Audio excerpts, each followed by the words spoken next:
Hello, everyone, and welcome back to Daily Horror Stories. I know many of you listen to these stories to help you fall asleep. So before you drift off tonight, I'd love for you to leave a comment telling me where in the world you're listening from. It's always amazing to see how far these stories travel. And if you're enjoying the episodes, don't forget to like the video and subscribe to the channel for more. Now, get comfortable, relax, and let's begin. In this new story, she texted, "He's watching me," then disappeared. Asheville, North Carolina is a city nestled deep within the Blue Ridge Mountains, known for its vibrant art scene and the dense, sprawling forests that surround the residential outskirts. State records from 2009 describe a cold October evening when a heavy fog began to roll off the peaks, reducing visibility to less than 10 feet in some of the higher elevations. Most residents reportedly viewed the winding mountain roads as a scenic part of daily life, but for those traveling alone after dark, the isolation could feel immediate and overwhelming. That perception of safety changed when local authorities received a report about a missing graduate student who had sent a series of disturbing messages before her phone went silent. Investigators never confirmed the identity of the person she claimed was following her, but the digital trail she left behind suggested a predator who knew exactly how to stay out of sight. Elena Vance was a 24-year-old graduate student at the local university who was known for her rigorous study habits and her close relationship with her family. She spent most of her days in the campus library working on a thesis that required her to stay late into the evening several times a week. On that particular Thursday, she had finished her work around 10:30 and began the 30-minute drive back to her small apartment on the edge of the national forest. State records indicate that Elena was driving a dark green SUV and appeared perfectly normal when she waved to the campus security guard at the main gate. She stopped at a local gas station just outside the city limits to buy a bottle of water and a snack for the next morning. Dispatch logs show that this was the last time she was seen on a surveillance camera, looking calm as she paid the clerk and walked back to her vehicle. Olivia Vance was Elena's older sister, a 27-year-old pediatric nurse who lived 3 states away but spoke to Elena almost every night. Around 11 o'clock that evening, Olivia was sitting in her living room when she received a text message from Elena that immediately felt out of character.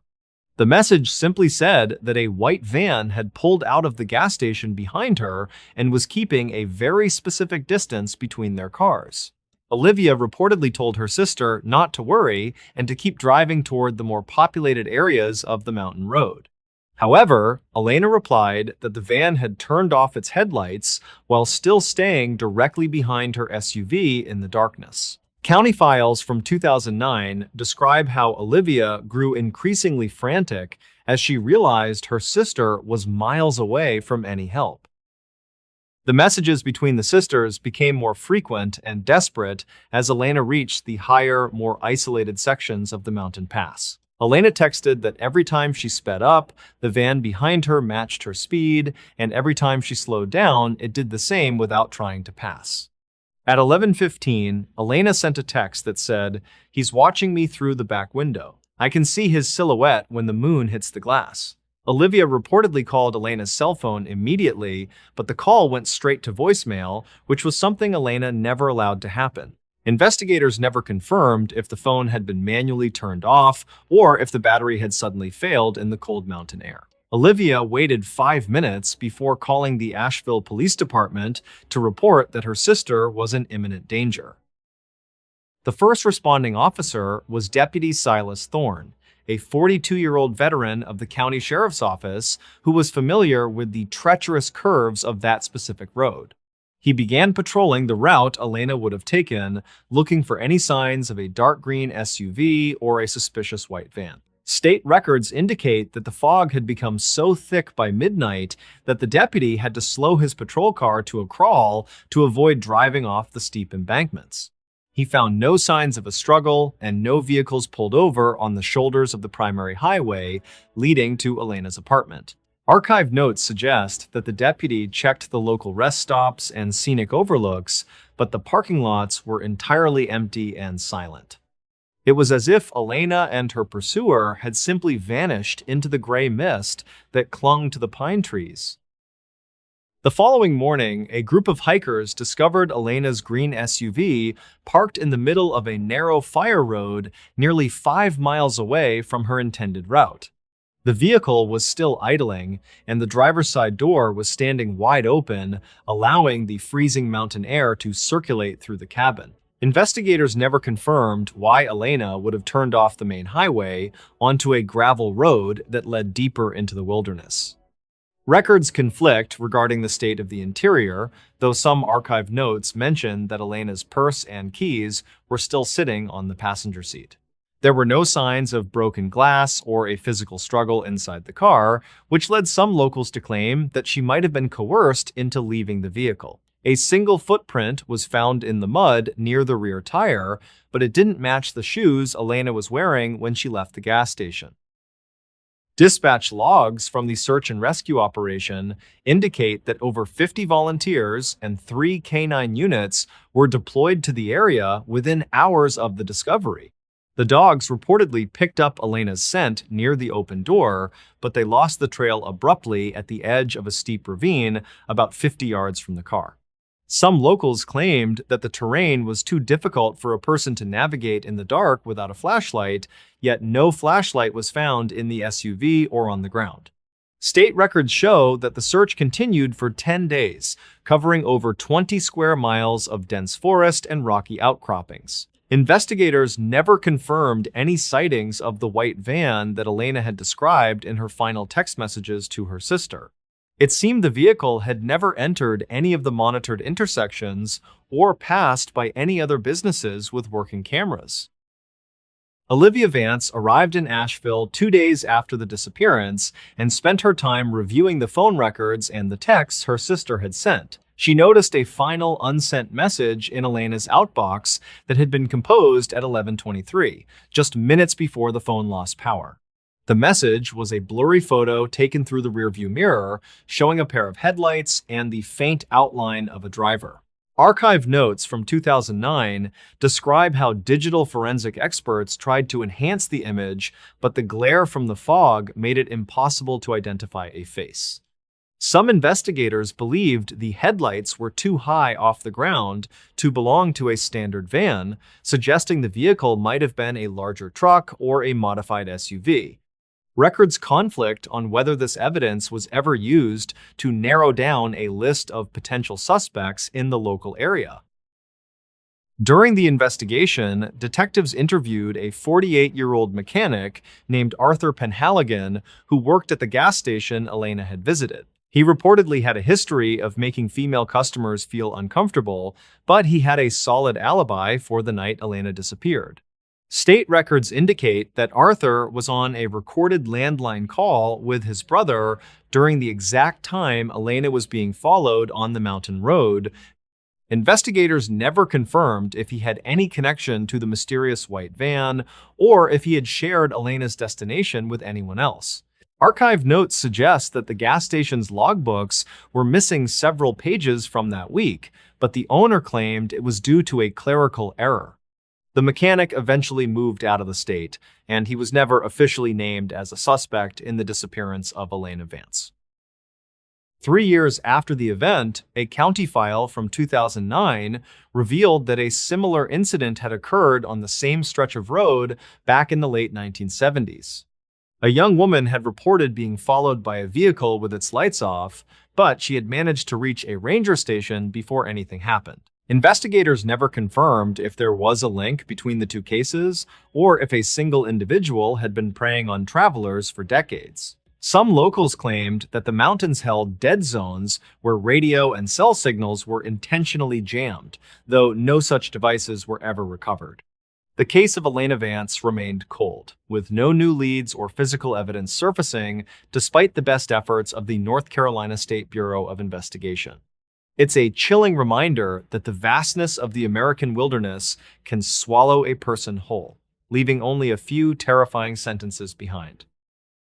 The mystery of the white van continues to haunt the community of Asheville, and Olivia Vance still returns to the mountain road every October to hang flyers. She often tells reporters that she can still feel her sister's fear when she reads those final text messages on her old phone. State records indicate that the case is still technically open, but with no body and no weapon, there is little the authorities can do to move forward.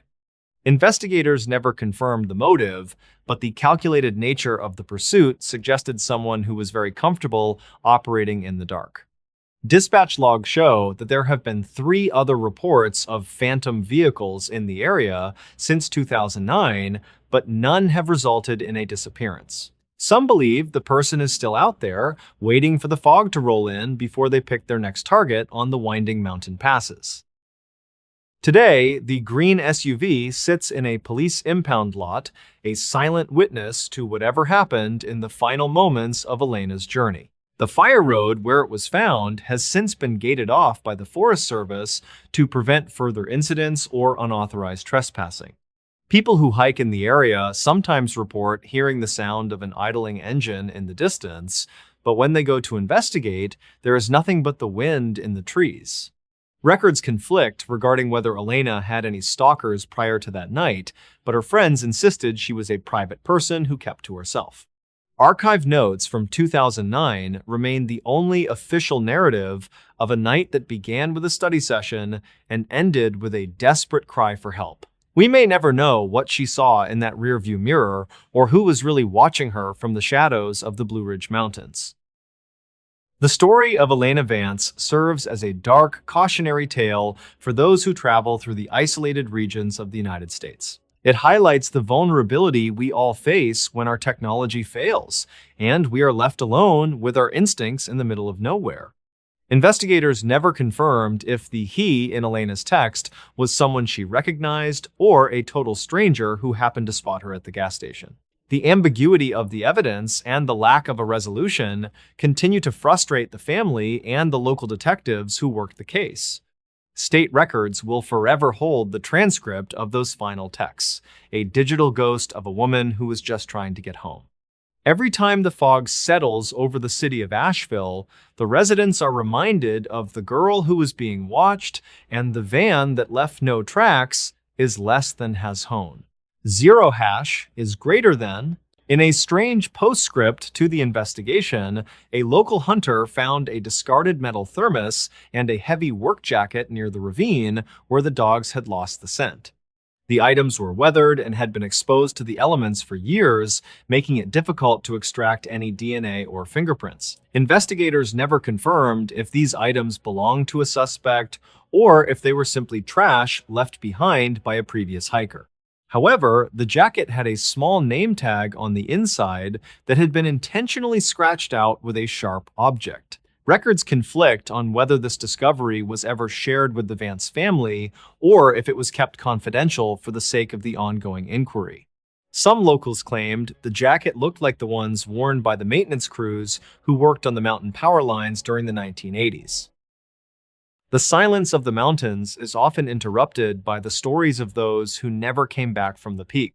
For the people of Asheville, the name Elena Vance is synonymous with the dangers of the night and the mystery of the man who watches. Dispatch logs and state records provide a framework for the tragedy, but the core of the story remains hidden in the shadows of the forest. Investigators never confirmed the final location of Elena's cell phone, which has never been recovered despite multiple electronic pings in the days following her disappearance. It is a case defined by what is missing: a suspect, a motive, and a young woman who was just reaching the prime of her life. As long as the case remains unsolved, the white van remains a terrifying specter on the mountain roads of North Carolina. In this news story, the night something knocked on my door. In the late winter of 2019, a series of frantic reports reached the local sheriff office regarding a remote cabin in northern Idaho. The dispatcher noted that the calls began at exactly 3 in the morning and originated from a property located miles from the nearest neighbor. No one ever arrived at the scene in time to witness the disturbance, although the heavy oak door showed significant structural damage upon inspection. State records indicate that the primary witness was a 34-year-old freelance writer who had rented the space for solitude. 34-year-old David Miller was a technical writer who frequently traveled to isolated regions with the specific goal of finishing complex manual drafts. He had arrived at the Timberline property in early November and intended to stay until the first major blizzard blocked the mountain pass. Archive notes from the rental agency suggest that David was a reliable tenant who had never expressed any history of alarm or paranoia. However, the county file from 2019 reveals that his final emergency call ended abruptly with the sound of splintering wood and heavy static. Search teams spent several days combing through the surrounding woods, while investigators reviewed dispatch logs for any sign of a known local intruder. Some locals claimed that the area was historically plagued by predatory animals, but the forensic team found no biological evidence like fur or claw marks. Some records conflict regarding the physical nature of the impact on the door because the wood was compressed rather than scratched by a sharp object. The investigative team found David's laptop still powered on in the kitchen, which suggested he was working when the event began.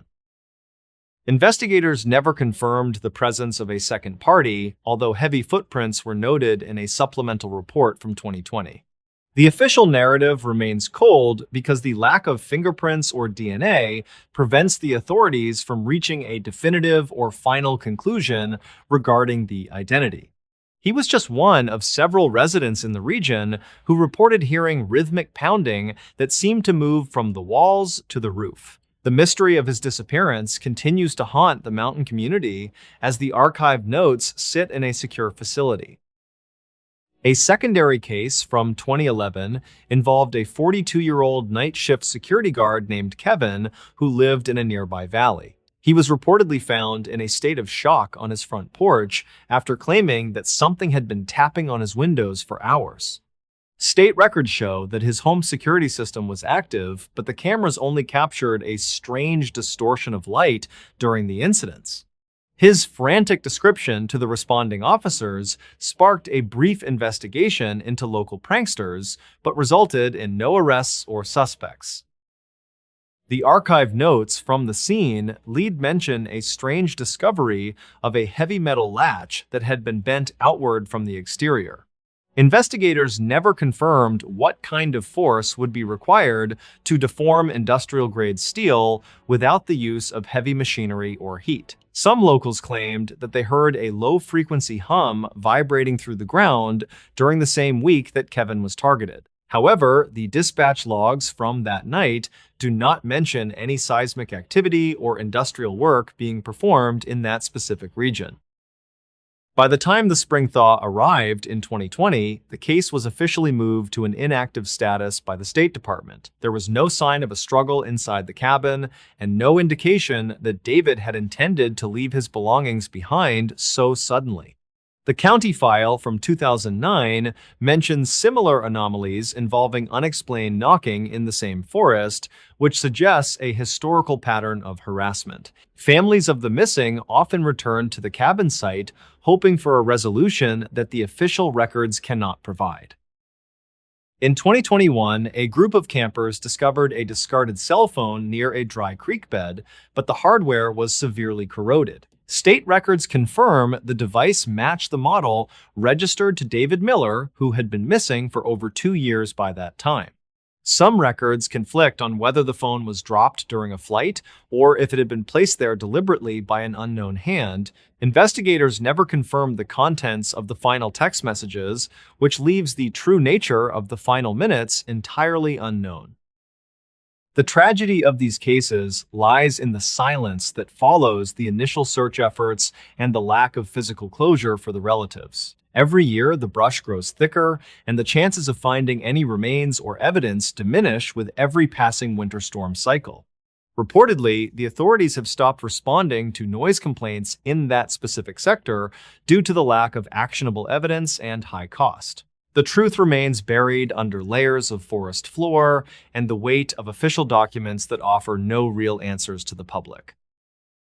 Records from 2012 describe a third individual named Clara, who was a 29-year-old research assistant for the Forest Service. She entered the remote observation post with the intent of recording the migration patterns of local bird species for a university study.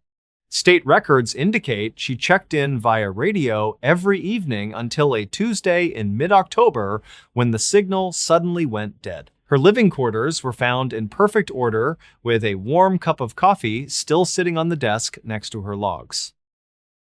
County files from 2009 show that Clara had mentioned a persistent knocking on the thin metal walls of her trailer. Investigators never confirmed the identity of any person or large animal that might have been capable of reaching the elevated observation platform. Some locals claimed that the area was prone to high winds that could cause debris to strike the building with significant force. The dispatch logs from the search period show that infrared scans were conducted, but they detected no heat signatures in the vicinity. The archive notes from 2013 reveal that a pair of binoculars belonging to Clara was found hanging from a branch 30 feet up. Curiously, the strap of the device was perfectly intact and showed no signs of being caught or pulled during a violent struggle. Investigators never confirmed how she could have reached such a height without the use of a ladder or professional climbing gear. No tracks were found leading away from the trailer, and no witnesses could provide any information regarding her final terrifying moments. Reportedly, the area surrounding the observation post has been the site of several unexplained disappearances dating back to 1978. State records provide a list of names, but the circumstances of each case vary enough to prevent a formal link between the victims. Some records conflict regarding the local weather patterns on the day Clara disappeared, as some sensors reported a perfectly calm atmosphere. Others suggest a localized microburst occurred, which could have easily damaged the communications equipment and disoriented anyone outside. In 2018, a group of timber cruisers discovered a series of deep gouges in the siding of a nearby abandoned ranger station. State records mention that several pieces of gray fabric were snagged on the splintered wood deep within the narrowest parts of the gouges. Investigators never confirmed if these fragments belonged to the uniform worn by Clara or any other missing person from the county. Some records conflict on whether the damage was caused by a fallen tree or by a deliberate act of mechanical force. The county file from 2009 highlights a separate incident involving a 50-year-old heavy equipment operator named Robert. He had entered the region with the goal of clearing a new path for a logging company near the northern ridge. Reportedly, he was heard over the company radio screaming about someone pounding on the glass of his cab during the midnight shift. Dispatch logs show that his coworkers found the machine idling in the middle of the road with the door wide open. Investigators never confirmed the presence of any other person in the area, despite the fact that the site was restricted and gated. Some locals claimed that the stress of the isolation caused Robert to have a mental breakdown and flee into the dark woods. State records show that his boots were found near the edge of a deep ravine, but his body was never recovered. The county file from 2016 suggests that his case was officially closed after a search of the entire valley yielded nothing. Archive notes from the Forestry Service describe a peculiar pattern of mechanical failure that often disrupts local vehicles and electronic monitoring devices. Investigators never confirmed the source of this phenomenon, but it has been documented in several reports from 2010 and 2012. Some records conflict on whether the interference is a natural occurrence or caused by the unique geological structure of the mountain range. Dispatch logs frequently record distorted voices that prevent clear communication between the rescue teams and the local sheriff's station. Reportedly, some hikers have found heavy stones placed on top of their tents while they were sleeping inside during the night. State records indicate that these incidents often precede a more serious event or a total disappearance of a person in the camp. Investigators never confirmed who was moving the stones or how they could do so without waking the occupants of the tents. Some locals claimed that the incidents were a warning to leave the area immediately, but the authorities dismissed these claims as myth. The county file from 2015 mentions a final case of a young hiker named Samuel who was an expert navigator. He was last seen by a group of tourists who reported him sitting by a campfire and looking toward the trees. State records show that when the tourists checked the site the next morning, the fire was still burning, but Samuel was gone. Investigators never confirmed a single piece of evidence that would explain why an expert would leave his survival gear and vanish. Some records conflict on the direction he might have traveled because the ground was frozen and did not hold any clear impressions. Reportedly, the tourists were questioned for several hours, but the sheriff found no reason to hold them as suspects in the case.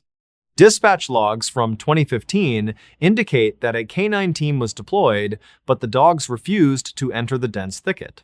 The archive notes from 2018 suggest that his disappearance remains one of the most unsettling cases in the history of the county. The lack of answers continues to weigh heavily on the local community as they watch the wilderness reclaim these lost souls. Every investigative lead eventually hits a wall where the data stops and the ambiguity of the great outdoors begins. The county file from 2019 remains open, but the leads have completely dried up, according to the latest official report. It serves as a grim reminder that in certain parts of the country, the thing knocking on the door never waits. In this new story, she was alive when they buried her. The outskirts of Mansfield, Ohio, are defined by a landscape of rolling hills, dense deciduous forests, and the long shadows of industrial structures that have seen better days. State records from 1994 describe a region that was struggling with a series of unexplained disappearances that had the local population on edge for most of the autumn season. Most residents reportedly viewed the surrounding woodlands as a place for seasonal hunting or quiet reflection, but that perception changed during the final week of October. Local authorities received a frantic call from a cemetery groundskeeper who had discovered something horrifying during his routine morning rounds near the back edge of the property. Investigators never confirmed the exact identity of the perpetrator in the immediate aftermath, but the physical evidence left behind at the scene told a story of a crime that was far more calculated and cruel than a standard homicide. Samuel Vance was a 38-year-old groundskeeper who had worked at the Pine Ridge Cemetery for over 12 years without ever encountering a significant issue.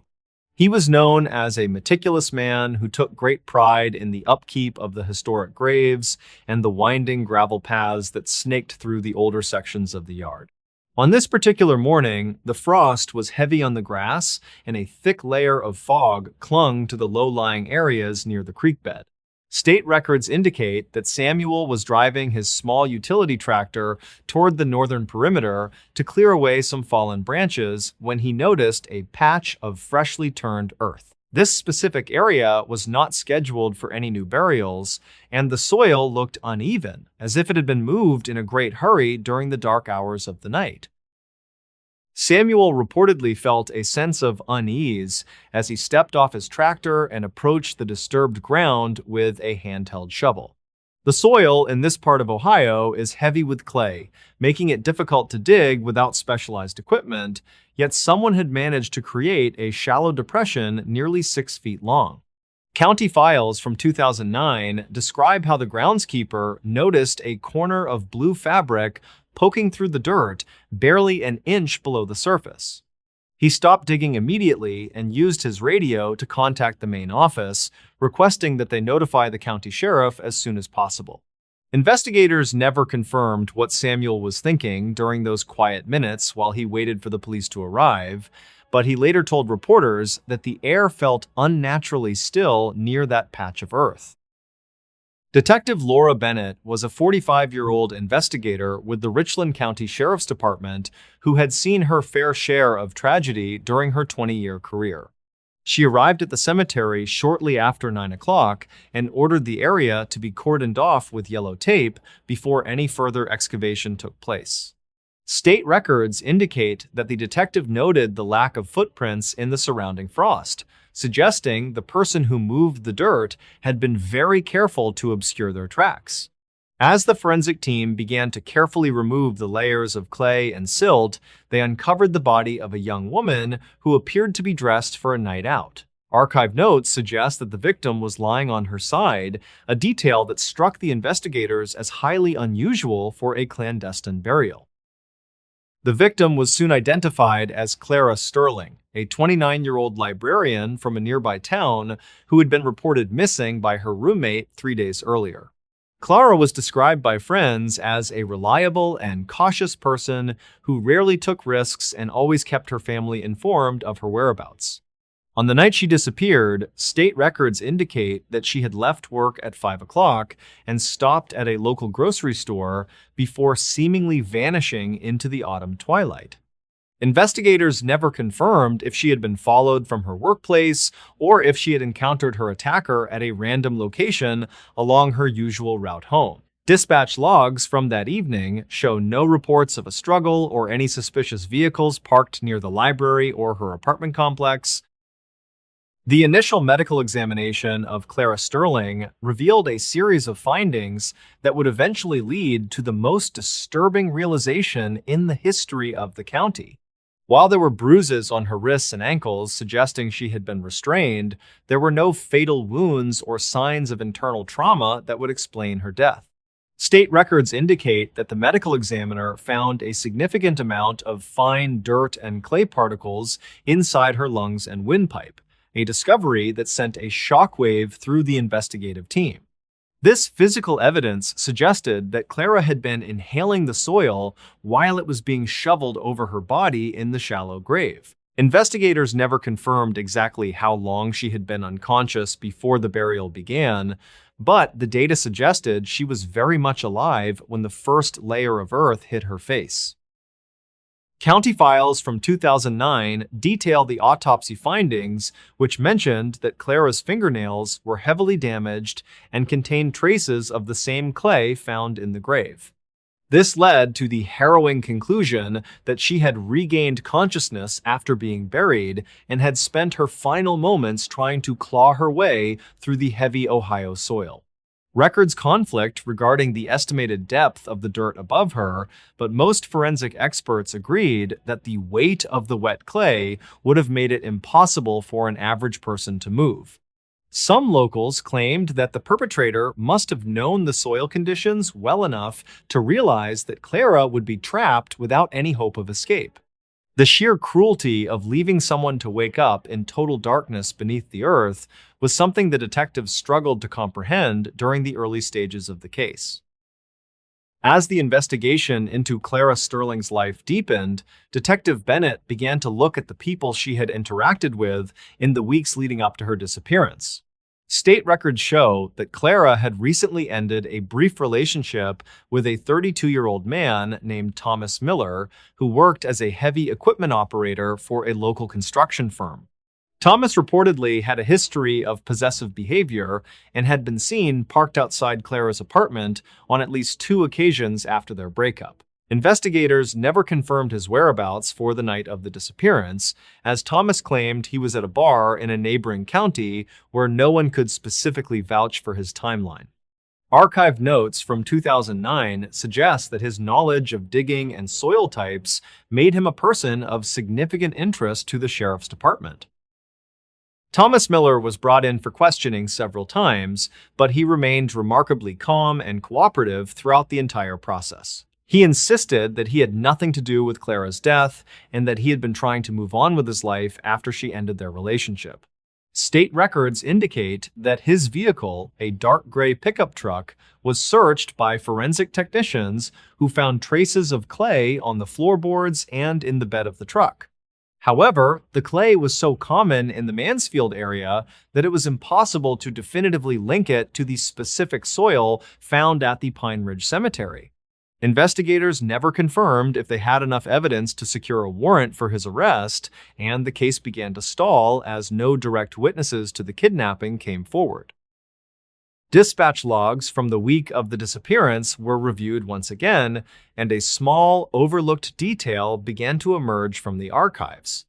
A resident living near the cemetery had called in a report about a vehicle with a loud muffler idling near the back gate at 2 o'clock in the morning on the night Clara vanished. The witness couldn't provide a make or model, but they mentioned seeing a single figure moving back and forth between the trees with a flashlight. County files from 2009 describe how this lead was pursued, but the lack of a license plate number made it difficult to track the vehicle in a pre-surveillance camera era. Some locals claimed that the cemetery had been a popular spot for teenagers to hang out, leading some investigators to wonder if the witness had simply seen a group of trespassers rather than the killer. The psychological impact of the case on the town of Mansfield was profound, as the details of Clara's final moments became public knowledge through leaked court documents. People began to double-check their locks and avoid walking alone after dark, fearing that a predator was stalking the quiet streets of their community. State records indicate that sales of home security systems and pepper spray spiked in the months following the discovery at the cemetery. Investigators never confirmed if the perpetrator was a local resident or someone who had been passing through the area, but the precision of the burial suggested a familiarity with the graveyard's layout. The idea that a killer could spend hours digging a grave in a public place without being caught was a terrifying prospect for the local authorities. 6 months into the investigation, a new piece of evidence surfaced when a hiker found a small leather-bound journal in a ravine 3 miles from the cemetery.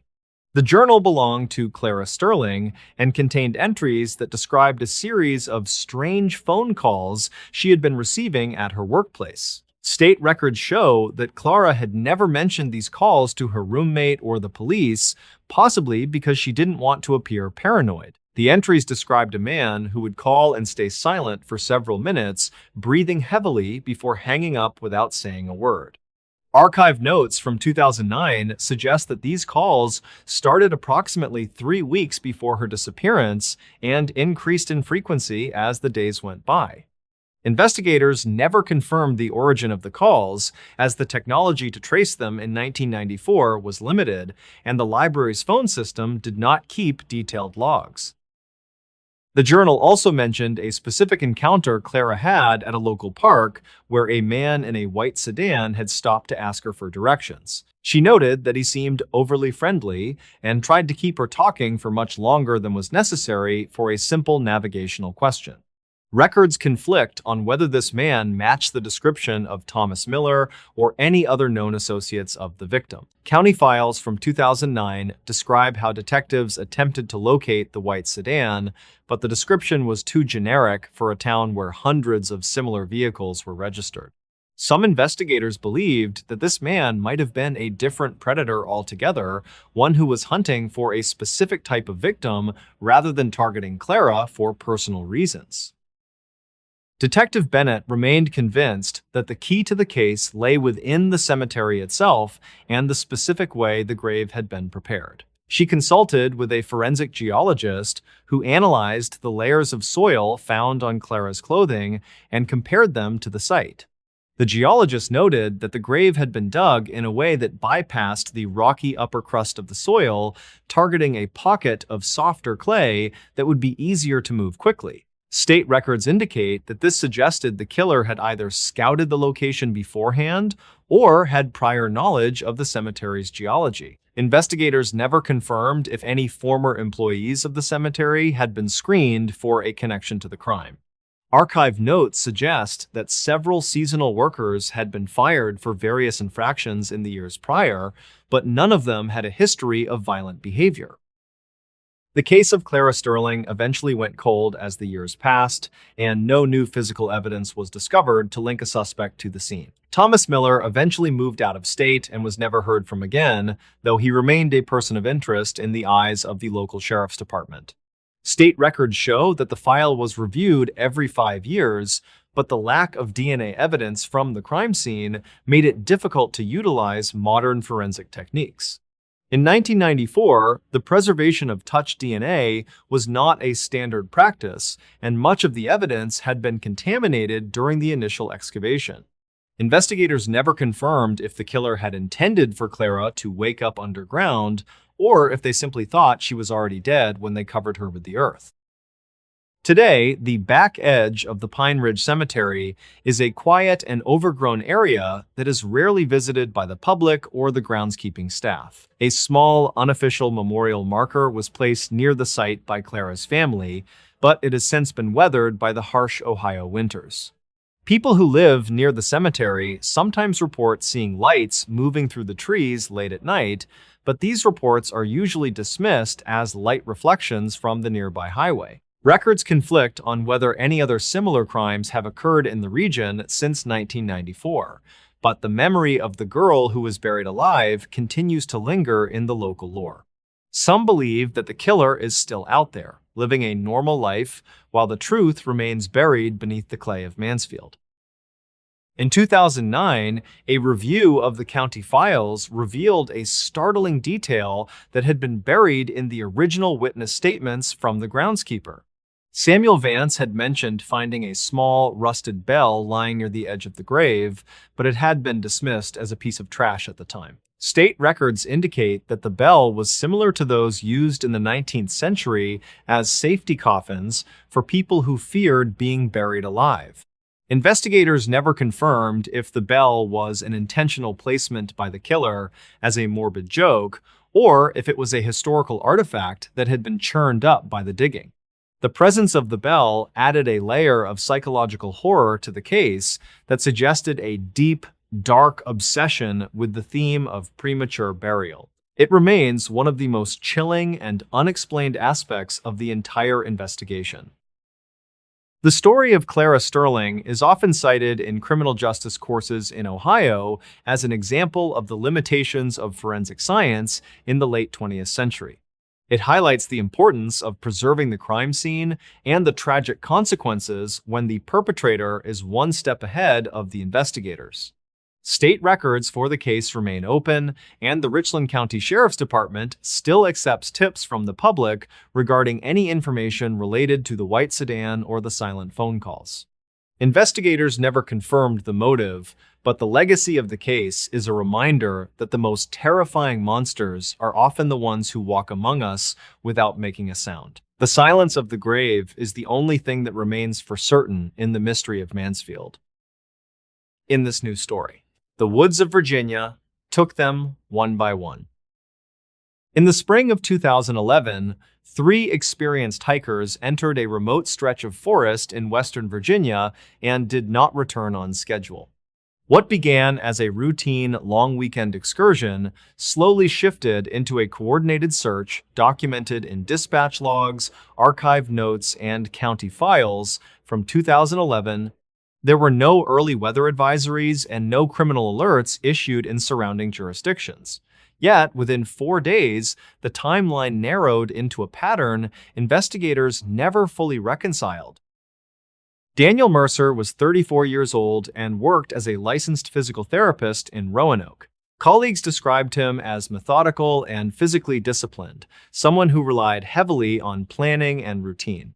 Caleb Dunn, age 32, earned income as a freelance photographer known for documenting isolated American landscapes. Aaron Walsh, 29, taught biology at a public high school in Salem and had previously supervised student field studies.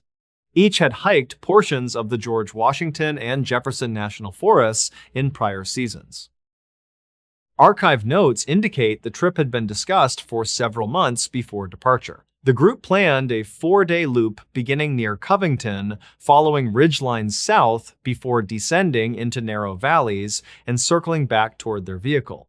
State records confirm they carried printed topographic maps, magnetic compasses, layered clothing, filtration devices, flashlights, and surplus food rations. A forest ranger later reviewed their equipment list and described it as consistent with experienced backcountry hikers.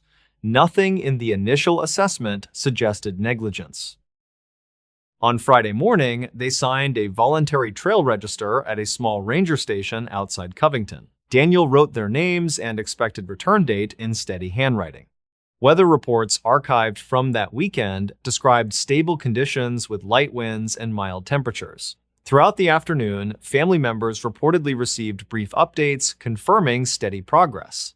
Caleb transmitted photographs of filtered sunlight cutting through dense pine stands and hardwood canopy. Aaron sent a message describing the forest as unusually quiet, noting minimal bird activity and distant wind movement. Daniel wrote that they planned to establish camp along a ridge before sunset. Dispatch logs show no emergency calls originating from their devices that evening. Cell coverage maps included in the county file indicate the region offered only intermittent reception. Still, no indication of distress was recorded during the first day. By Saturday afternoon, communication slowed noticeably. Caleb transmitted a photograph shortly before dusk showing Daniel standing near a narrow footpath while Aaron appeared partially obscured behind him. County files from 2011 confirmed the image metadata placed them roughly 12 miles from their starting location. Investigators later described the composition as hurried, though nothing overtly alarming was visible. After that message, no additional transmissions were successfully delivered. When the trio failed to return Monday morning, Daniel's sister contacted authorities in Roanoke. Dispatch records indicate deputies initiated a missing persons report and notified forest rangers before midday. A coordinated search began that afternoon involving volunteer teams, canine units, and aerial reconnaissance. Early sweeps focused on the marked loop route listed in the trail register. Searchers documented no immediate evidence of struggle, scattered gear, or unusual ground disturbance. On the second day of searching, a volunteer located a backpack positioned upright against a fallen oak tree. The pack was identified as belonging to Aaron Walsh through identification cards found inside. The contents included her wallet, a partially filled water bottle, a flashlight, and a folded map highlighted along their intended route. Archive notes describe the zippers closed and straps intact without visible tearing. Investigators never confirmed why she would abandon essential supplies under stable environmental conditions. Approximately half a mile downhill from that discovery, deputies documented a sequence of footprints diverging from the established trail. State records later indicated the impressions matched Daniel's boot tread pattern. The tracks descended toward a shallow ravine before fading across exposed rock and compacted soil. Some locals claimed that section of forest often confuses hikers because intersecting animal paths resemble maintained foot trails. Authorities could not determine whether Daniel intentionally diverted or became disoriented. Search teams expanded the grid outward from the ravine. According to dispatch logs, volunteers moved methodically in parallel lines while calling out the hikers' names. Canine units reportedly lost scent continuity several times along rocky sections. Archive notes mention that wind direction shifted throughout the day, complicating tracking efforts. Despite extensive canvassing, no immediate signs of the remaining hikers were located. Caleb Dunn was located first during an aerial sweep conducted on the third day. A helicopter crew observed bright fabric near a cluster of boulders partially concealed by undergrowth. Ground teams confirmed it was his jacket, and his body was discovered a short distance away along a rocky incline. The county file from 2011 listed blunt force trauma consistent with a fall as the preliminary cause of death. Investigators reportedly noted minimal disturbance to surrounding rocks and vegetation. Photographs included in the archived case materials show the incline was steep but not sheer. Investigators never confirmed whether Caleb slipped while navigating uneven terrain or lost footing while attempting to descend quickly. There were no signs of defensive wounds or indications of prolonged struggle. His camera equipment was recovered intact several yards from his position. The memory card contained landscape photographs taken earlier that afternoon. Daniel Mercer's remains were discovered the following afternoon along a narrow stream bed several hundred yards from Caleb's location.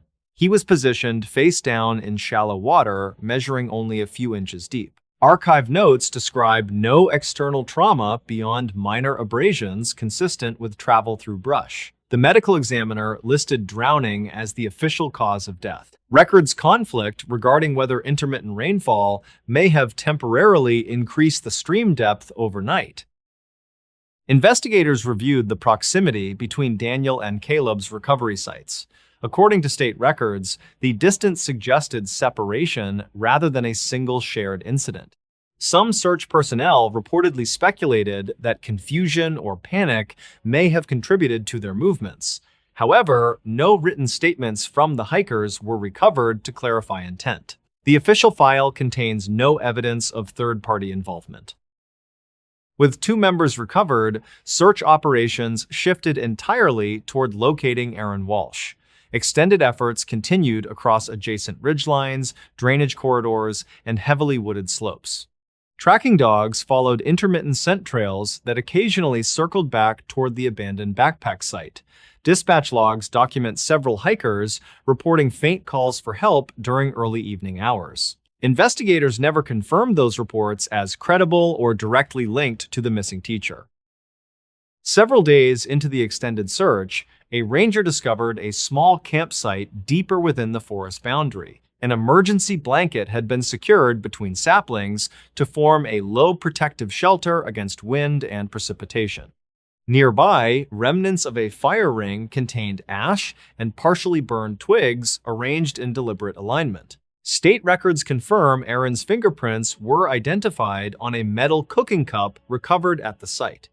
The improvised camp suggested she survived alone for a period after separating from the others. Search coordinators later stated the campsite appeared organized rather than chaotic. There were no signs of scattered belongings or abrupt departure from the shelter. Archive notes mentioned that unused twigs were stacked neatly and that the ground around the fire ring showed repeated foot impressions. Investigators could not determine whether she intended to remain temporarily or was conserving strength before attempting movement. No written messages or trail markings were discovered nearby. Her body was eventually located less than 200 yards from that shelter within dense undergrowth and uneven terrain. The slope limited visibility to only a few feet in several directions, and fallen branches obstructed clear passage. The official report documented no evidence of animal predation or external trauma. The medical examiner determined dehydration as the most probable cause of death based on environmental exposure and tissue findings. Investigators never confirmed why she did not retrace her steps toward the established trail. Archived interviews with search personnel described the forest in that region as visually repetitive and subtly disorienting. Ridges appear nearly identical from multiple vantage points, and filtered sunlight alters perception of depth and direction. Experienced hikers reportedly acknowledged that minor navigational errors can compound quickly under fatigue and psychological stress. Dispatch records emphasize that cellular reception in that area remains inconsistent and often non-existent. Still, all 3 hikers reportedly carried functional compasses and printed maps at departure. County files from 2011 reference a brief radio transmission intercepted late Saturday night by a passing truck driver traveling outside Covington. The recording captured fragmented speech mixed with sustained wind interference and static distortion. Investigators were unable to verify whether the signal originated from equipment carried by the hikers or unrelated radio traffic. Records conflict regarding the precise time that transmission was logged. No additional signals were detected afterward in dispatch archives. In the final summary report, officials concluded the deaths resulted from separate accidents influenced by terrain, isolation, and environmental stressors. There was no evidence of coordinated foul play and no indication of third-party involvement, according to state records. Each fatality was categorized independently, despite occurring within the same confined region of forest. The area remained open to the public within the boundaries of the George Washington and Jefferson National Forests without new restrictions. Today, hikers continue to traverse those ridgelines in western Virginia during spring and autumn seasons. The voluntary trail register near Covington still collects names written carefully before departures into the backcountry.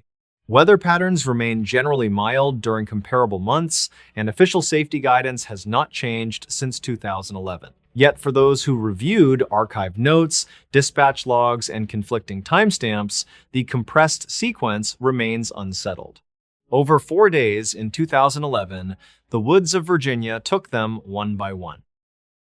Only one person returned to the car that night, and every official record agrees the storm erased everything else. What happened at that isolated gas stop remains disputed, preserved only in dispatch logs, partial camera footage, and the memories of those who waited. Before we begin, tell me, where are you listening from, and what time is it there?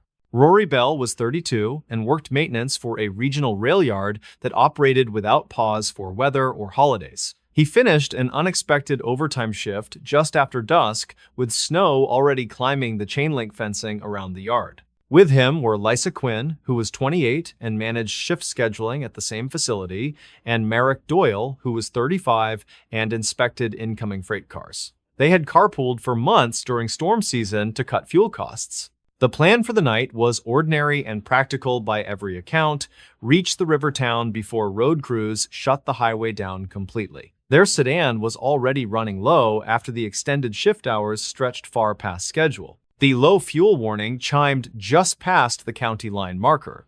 The nearest open station sat alone along a narrow service road hidden behind a dark wall of pine trees. It had one pump island, a small glass front office, and overhead lighting that flickered when gusts surged.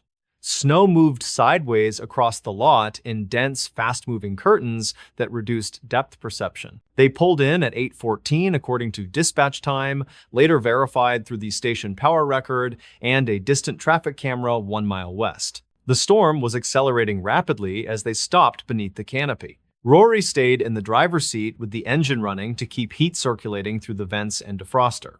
Lisa stepped out to operate the pump, and Merrick followed to check the rear tires for visible damage. The clerk watched from inside through glass heavy with frost, later reporting 3 figures moving beneath the stark canopy lights. Wind shook the metal framework with hollow metallic bangs. Lisa gripped the stiff nozzle with gloved hands that squealed faintly against frozen steel. Merrick crouched near the tire, illuminating the tread with his phone light. Rory observed their shapes blur and sharpen through the spinning snow. Ice rattled along the hood and windshield as gusts funneled into the open canopy sides. The clerk turned away briefly to prepare coffee and warm his hands at the counter.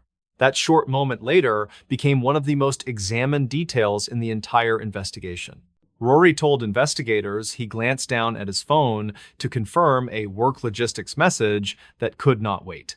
He estimated less than 1 minute passed before he raised his eyes again. When he looked back up, only Lisa remained beside the pump. The shape that had been Merrick near the tire was no longer visible anywhere in the lot. Rory cracked the window and called Merrick by name, but the wind swallowed the sound instantly. Lisa stood rigid and fixed her gaze toward the dark boundary of the lot. Rory stepped out into the cold and felt it cut through his coat immediately. The storm roared with a pressure that made normal conversation impossible even at close range. He reached Lisa and asked where Merrick went. She said Merrick had walked toward the trees to take a phone call because reception near the car kept dropping. She described a brief backward wave, his phone lifted near his face, and then his outline dissolving into the blowing snow near the service road edge. She assumed he kept moving forward. Rory headed in that direction and shouted again, but visibility shifted constantly between 20 and 30 feet. Beyond that distance, everything dissolved into a moving wall of white. He returned to the car to retrieve his flashlight and aimed the narrow beam into the snow. The light reflected off endless airborne ice and revealed only tree trunks at the outer edge. Rory walked 10 careful steps into the powder and felt the ground slope downward away from the lot. Wind shoved against his chest hard enough to break his balance twice. A sudden gust rose into a sound later described as tearing fabric across the open lot. Visibility collapsed entirely, and the beam reflected back in blinding sheets. Rory turned back immediately and located the car by its headlamps glowing weakly through the storm haze. Lisa stood near the passenger door, visibly shaking and breathing fast. The clerk stepped into the doorway, yelling that they needed to clear the forecourt because drifting was building under the canopy. Snow had already begun piling around the pump island. Rory paid in cash, with fingers already losing sensation, and hurried back into the driver's seat. The doors closed, and the heater labored against the invading cold. They waited in the car for several minutes, with the windows partly cracked, calling Merrick into the storm again and again. No reply came back through the wind. At 8:24, Rory called emergency services and reported a missing man last seen walking toward the trees during active severe snowfall. The dispatcher instructed him to remain sheltered and avoid entry into the storm. Road closures delayed response units across multiple sectors. A deputy and a volunteer search team arrived 32 minutes later after navigating blocked lanes and drifting highway sections. By the time searchers reached the station, the storm had already erased all surface tracks around the lot and service road boundary. Fresh snow lay smooth and unbroken from every angle. Teams moved slowly along the tree line using poles and mounted lights. They swept the shallow slope and surrounding brush in overlapping lanes with careful spacing. No footprints were found, no broken branches appeared, no fallen phone or clothing fragments surfaced in the snow. 2 hours into the operation, thermal imaging was deployed across the projected walking radius. It returned no heat signatures consistent with a living person. That result weakened the first working theory of rapid hypothermia collapse somewhere near the tree line. Nothing active registered anywhere near the search perimeter. Investigators then shifted to the possibility of a passing vehicle along the service road. Archived traffic footage from both directions showed no cars or trucks throughout the verified window. Security camera review revealed a 19-second blackout caused by a brief electrical fluctuation at the station. Before the gap, Marek stands by the wheel with phone in hand. After the image returns, only 2 figures remain beneath the canopy while heavy snow fills the air. No movement toward the tree line appears within the narrow camera angle. Dispatch records preserved Rory's initial call and a follow-up call from the clerk verifying that no individual remained outside the station structures. Additional passerby statements offered no confirmation. Carrier records traced Marek's phone signal to the immediate station area until 8:16.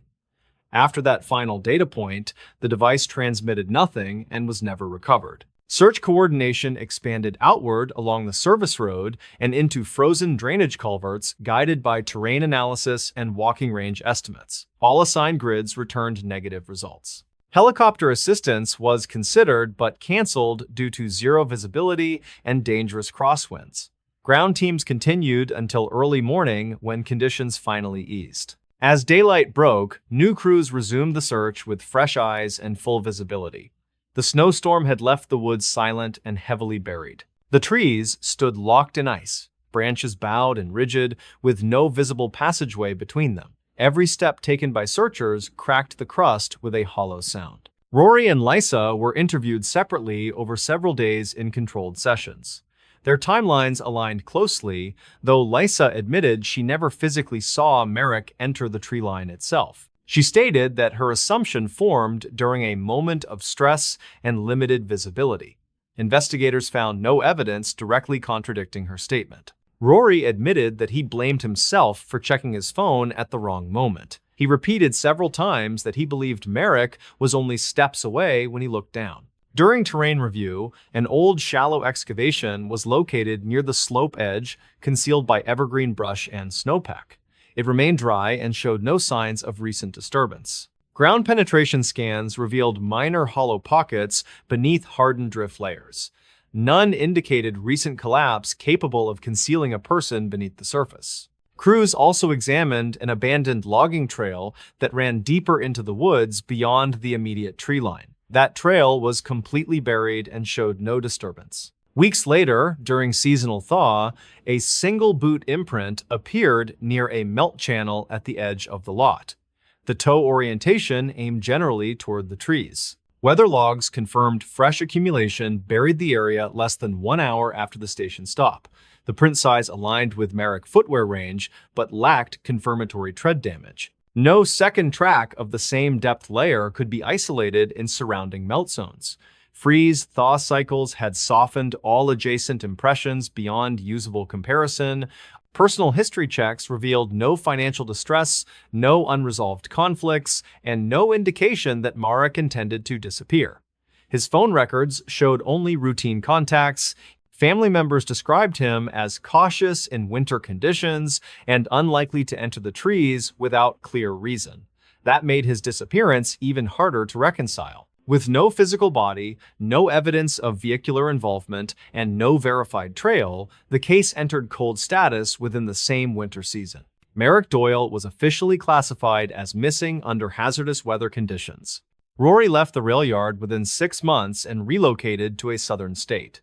He later told coworkers he still hears wind whenever rooms fall completely silent at night. He avoided phone use during travel afterward and refused winter driving whenever possible. Friends said he never spoke about the storm unless pressed. Lisa transferred off winter shifts permanently and avoids long rural highways during freezing conditions. She declined all further interview requests after the first year passed. She later told a coworker that she sometimes dreams she sees Merrick standing just beyond visible range, waiting at the edge of the trees. The station continued operating and installed a taller canopy and higher intensity lighting the following winter. Emergency lighting and ground markings were also added. No additional disappearances have been reported at that site. Still, the incident remains well known among long-distance drivers during winter months. Every winter, the county quietly reviews the archived file and reaches the same unmoving boundary of evidence. 3 people stopped for gas in a snowstorm, and only 1 person came back. What remains is a narrow window of time where wind erased movement and visibility denied certainty. In that space, a man stepped away from light and never returned. The storm passed by morning, but the question it created has never found shelter from the cold. In this news story, the call was sealed for years under administrative restriction and cited only in coded reports that excluded the public from ever hearing it. It surfaced only after a routine records audit forced an accidental file migration.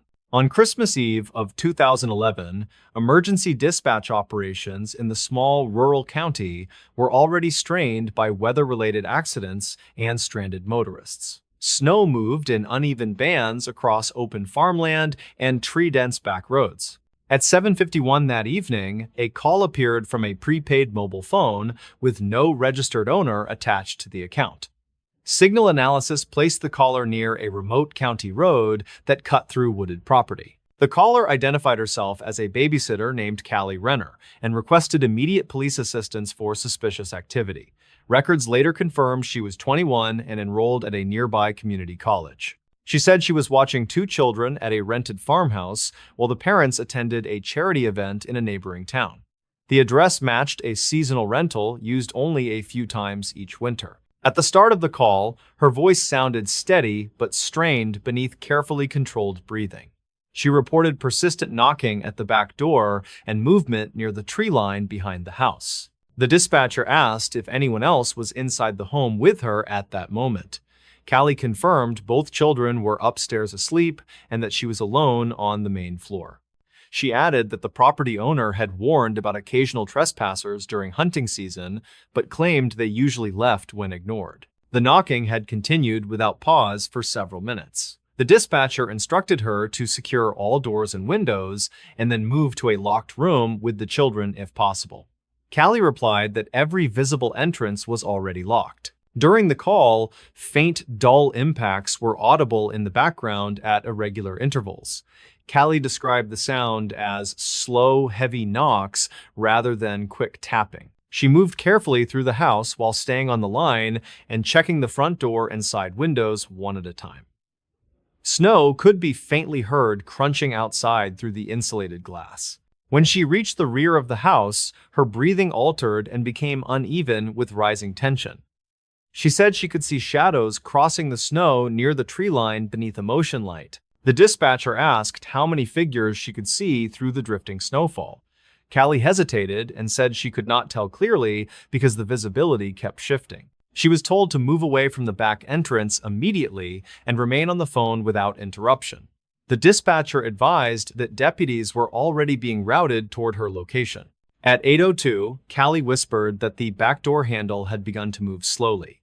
The metallic rattle was faint but clearly audible across the open line. She said she was afraid of waking the children upstairs with her movement and whispered footsteps. The dispatcher responded that safety was the priority and the children needed to be moved. Callie began walking upstairs while keeping the phone pressed tightly against her ear. Her footsteps were audible on the wooden stairs as light, hurried movements. Halfway up the staircase, the knocking resumed at the back door with greater force. This time, the sound carried clearly through the structure of the house. Callie retrieved the first child from a bedroom and whispered that they were going to play a quiet game together. The child responded with confusion but did not cry. She then moved to the second bedroom and gathered the younger child as well. Both children were carried into the bathroom at the end of the upstairs hall. The dispatcher instructed her to lock the bathroom door and block the lower gap with towels if possible. Callie complied while breathing in short, shallow bursts of panic. At 8:07, a new sound entered the call from below on the first floor. The back door could be heard opening, followed by slow, measured footsteps on the wooden floor. Callie whispered that someone had entered the house at that moment. The dispatcher urged her to remain silent and to keep both children completely quiet. The footsteps moved through the first floor with no sense of urgency or confusion. Each step paused briefly as if the person was listening for movement above. Callie covered the phone briefly and whispered to the children not to make a sound. One child whimpered softly before she hushed them again with trembling hands. At 8:09, a second set of footsteps entered the house through the same back doorway. The pattern differed slightly and sounded slower and heavier than the first. The dispatcher asked for confirmation, and Callie whispered that there was more than one person inside. Her breathing became shallow and irregular with rising fear. The voices of the intruders were not clearly audible through the floor structure. Only faint murmurs were detected, and their words could not be transcribed later. At 8:12, the footsteps reached the base of the staircase and paused in absolute silence. The first stair creaked faintly under unseen weight. Callie began to sob silently while pressing both children against her chest. The dispatcher repeated that help was close and that she had to stay behind the locked door. The bathroom door handle rattled once at 8:13 with controlled, deliberate force. The sound was sharp and mechanical through the phone speaker. One of the children began to cry louder despite her attempts to quiet them. Callie muffled the sound with her hand while whispering calming words through shaking breath. The handle rattled again with stronger pressure and longer duration this time. Wood fibers could be heard flexing faintly through the microphone. The dispatcher informed Callie that deputies were less than 4 full minutes away from arrival at the property. She acknowledged the update with a faint, whispered response. At 8:15, the handle stopped moving without any spoken exchange. For several seconds, no movement was recorded anywhere inside the structure. Then heavy footsteps descended back down the staircase at an unhurried pace. The call continued as long as the phone connection remained stable.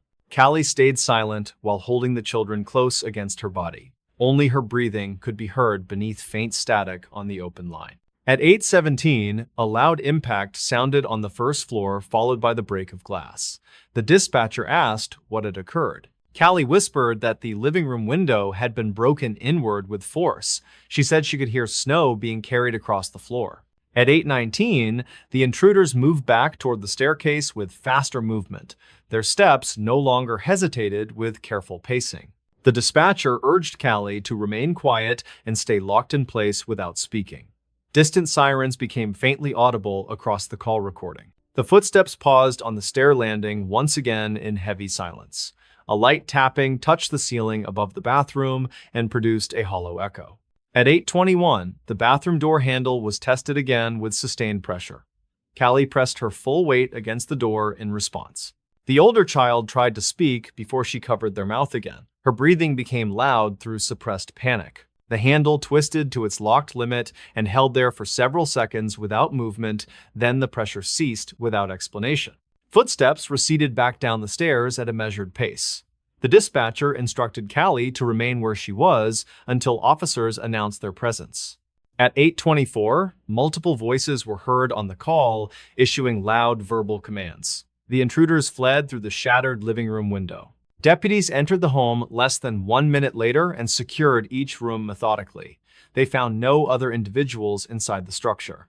Callie and both children were escorted out unharmed through the front entrance.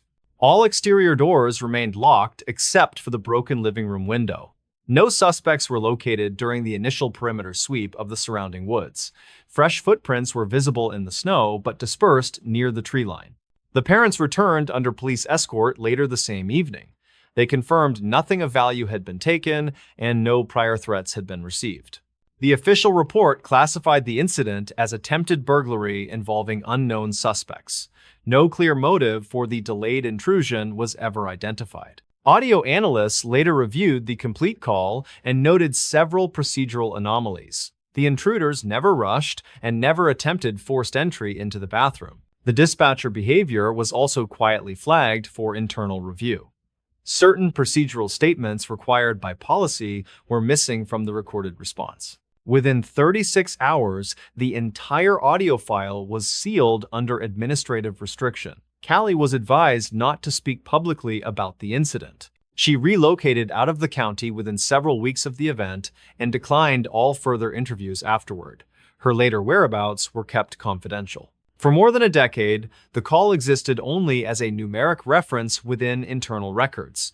No member of the public ever heard the recording. In 2023, a routine digital archive migration error transferred the file into an unrestricted directory. Several clerks accessed it before restrictions were reinstated. One clerk later described the call as the most disturbing audio they had ever encountered in professional work. Another requested immediate reassignment afterward. Independent technical review confirmed the original timestamps and routing data were authentic.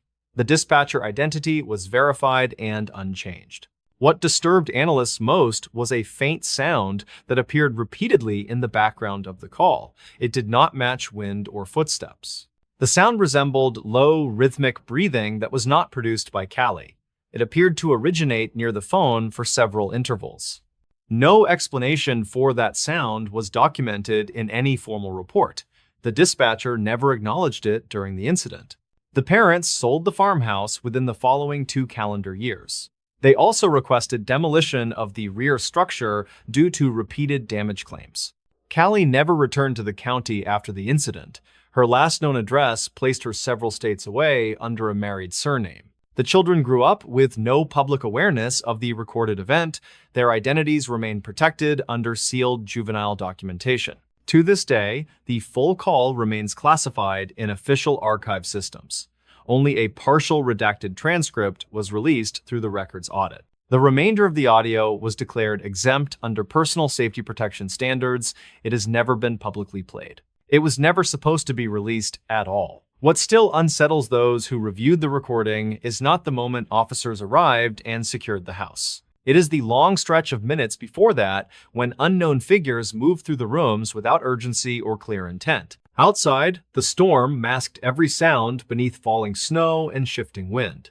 Inside, the phone captured only breath, movement, and the waiting silence between every step. The Christmas lights on the farmhouse porch were still blinking when deputies arrived that night. No one ever confirmed what stood below the staircase during those final moments. And no report ever explained why it returned to the door a second time. In this news story, the reservation record shows their names checked in just before sunset, and the room key was used only once. By morning, the family and their vehicle were gone. The Adler family had been driving through a high mountain pass on the last leg of a winter vacation when weather reports shifted without warning. Everett Adler was 39 and worked in logistics for a regional distributor. His partner, Maris Adler, was 37 and handled remote accounting work for a manufacturing firm. Their daughter, Isla, was 9, and their son, Ren, had just turned 6. They left before dawn from a valley town, planning to cross the pass before heavy snow reached the upper elevations.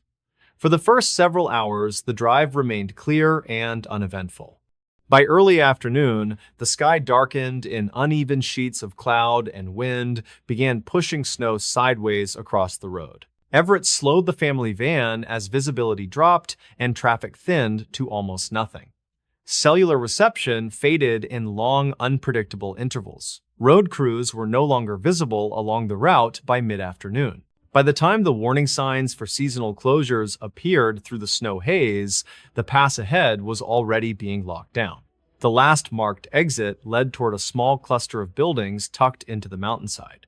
At 4:52 in the evening, the Adler family pulled into the parking area of the Apex Ridge Motel. Surveillance footage later confirmed the vehicle entering the lot under steady snowfall. The motel consisted of a single long structure with 12 rooms, an attached office at one end, and a narrow service road looping behind it. Snowbanks pressed against every exterior wall and climbed high along the rear slope. The desk clerk, a man named Rowan Pike, later stated that the family appeared tired but calm. Everett asked only if the road would reopen by morning. Rowan told him it usually did if the storm weakened overnight. Everett paid in cash and signed the register at 5:06. Maris guided the children inside while Everett unloaded 2 small suitcases and a cooler from the van. Room 7 was assigned to them. The door to that room faced the rear service road rather than the main parking lot. That detail would later become one of the most scrutinized elements of the case. Security footage captured Everett carrying the cooler into the room while Maris followed with both children. The door closed and was not recorded opening again that night. According to the motel records, no outgoing phone calls were made from room 7 after check-in, no maintenance requests were logged, no visitors were recorded at any point. By 10 that evening, the storm intensified. Wind forced snow horizontally across the property and built fresh drifts around all parked vehicles. Power remained stable, but visibility dropped to near zero. Rowan closed the front office at 11 after completing his final exterior check. He later stated that room 7 showed no interior light at that time. Overnight, the storm continued to build. Wind-driven snow reshaped the lot repeatedly. By morning, nearly every vehicle was partially buried to the door line. At 6:40 the following morning, Rowan reopened the office to prepare coffee and clear the front walkway. He noticed immediately that the Adler family van was no longer in the parking lot. At first, he assumed Everett had left early to beat the snowfall before it deepened again along the pass. However, the chain barrier across the rear service road remained locked in place. Rowan then checked behind the building and found no fresh tire tracks in the overnight accumulation. Snow lay unbroken behind where the van had been parked. He approached room 7 and knocked after receiving no sound from within. No movement answered through the walls. The door remained locked from the inside. Using the master key at 7:03, Rowan opened the room. The interior appeared untouched by hurried departure. Both suitcases remained neatly stacked near the wall. The cooler sat closed beside the small table. Winter coats and boots were still lined in pairs near the entry. The beds showed partial impressions as those slept in. The bathroom sink contained fresh moisture from recent use. The children's small backpacks were still resting against the far bed. Everett wallet and Maris handbag were both discovered on the nightstand. There was no sign of forced exit through any window. Snow drifted high against the glass outside with no visible disturbance or collapse pattern. Rowan contacted local authorities at 7:12 and reported a missing party under suspicious circumstances. Weather conditions delayed response units for more than 1 full hour. A deputy and a search coordinator arrived just after 8:30. They confirmed that the family vehicle had not passed through either end of the closed pass during the night. Tracking dogs were deployed along the rear service road where the room faced the mountain slope. The wind and continued snowfall quickly destroyed any meaningful scent trail. Search teams expanded outward toward the tree line and downslope drainage channels. No footprints or broken branches were discovered in any direction. Investigators examined the motel surveillance system and found that from 5:16 onward, no motion activation appeared near room 7. The only unusual record showed a brief camera drop at 2:22 in the morning, lasting less than 1 minute. No explanation for the outage was immediately clear. Cellular provider logs revealed that Everett phone last pinged a nearby tower at 11:48 the previous night. Maris phone stopped transmitting just before midnight. Both devices were later confirmed to be powered off within the same narrow time window. Neither phone was ever recovered. The motel guest ledger showed no other arrivals or departures between 10 that night and the next morning. All other parked vehicles remained buried under fresh accumulation. Investigators focused next on the rear window of room 7, which faced the mountain ridge at very close distance. Snow against the glass showed no displacement. Thermal drone sweeps were conducted across the slope and surrounding ravines after weather conditions eased. No human heat signatures were detected anywhere in the search grid. Over the next 3 days, coordinated search parties combed every accessible mile within a wide radius. No clothing, no equipment, and no personal trace of the family surfaced. Everett employers confirmed he had no financial distress and no history of abrupt disappearance. Maris professional contacts described the trip as routine and carefully scheduled. Neither adult had any known ties to the remote area surrounding the motel. The children had no reason to leave the room unattended at night. Investigators noted that the room door locked automatically when closed and required either a key or manual override from inside. The interior override latch remained engaged. This suggested that whoever exited disengaged the lock intentionally from inside. No struggle marks existed on the frame, handle, or threshold. The snow depth outside the rear entrance reached nearly waist height that morning, yet no displacement pattern could be isolated beneath later settling. The van itself was never located on any surrounding mountain roads or Forest Service routes. No abandoned vehicle was reported across neighboring counties. The only unanswered mechanical factor involved the locked chain at the rear service road entrance. It remained intact with no sign of tampering or cutting. Some investigators theorized that the family left briefly during the night before significant snowfall resumed and became stranded elsewhere. However, no vehicle path supported that conclusion. Others proposed that they exited on foot through the rear of the room and lost direction in the storm. Yet no trail of any size was ever found despite extensive sweeps. The one irregularity that resisted simple explanation involved the 222 camera interruption. System diagnostics later confirmed the drop was limited to the rear corridor feed only. Front lot cameras and office interiors recorded continuously during that same interval. No power fluctuation was recorded anywhere on the property. Technical review found no storm-related surge at that precise moment. The system resumed normal recording without manual reset. Rowan was interviewed repeatedly over the following months. His statements regarding the night remained consistent across all sessions. He maintained that no sounds or disturbances reached the office. State investigators later confirmed that Rowan had no criminal record and no financial ties to the victims. No physical or digital evidence linked him to the disappearance. The motel closed permanently the following spring due to declining winter traffic and public unease. The building remains unoccupied and partially buried by seasonal drift. Over the years, isolated hikers reported seeing an abandoned van shaped beneath snow far along a secondary ravine route. Each report was investigated with no physical confirmation found. 5 years after the disappearance, a fragment of children patterned fabric was recovered near an avalanche chute more than 6 miles from the motel. The material could not be conclusively matched. No DNA could be extracted due to environmental degradation. The find was logged and returned to evidence storage without assignment. The Adler family was officially declared missing under hazardous winter conditions. No cause of disappearance was ever assigned. Rowan Pike left the county 2 months after the motel closed.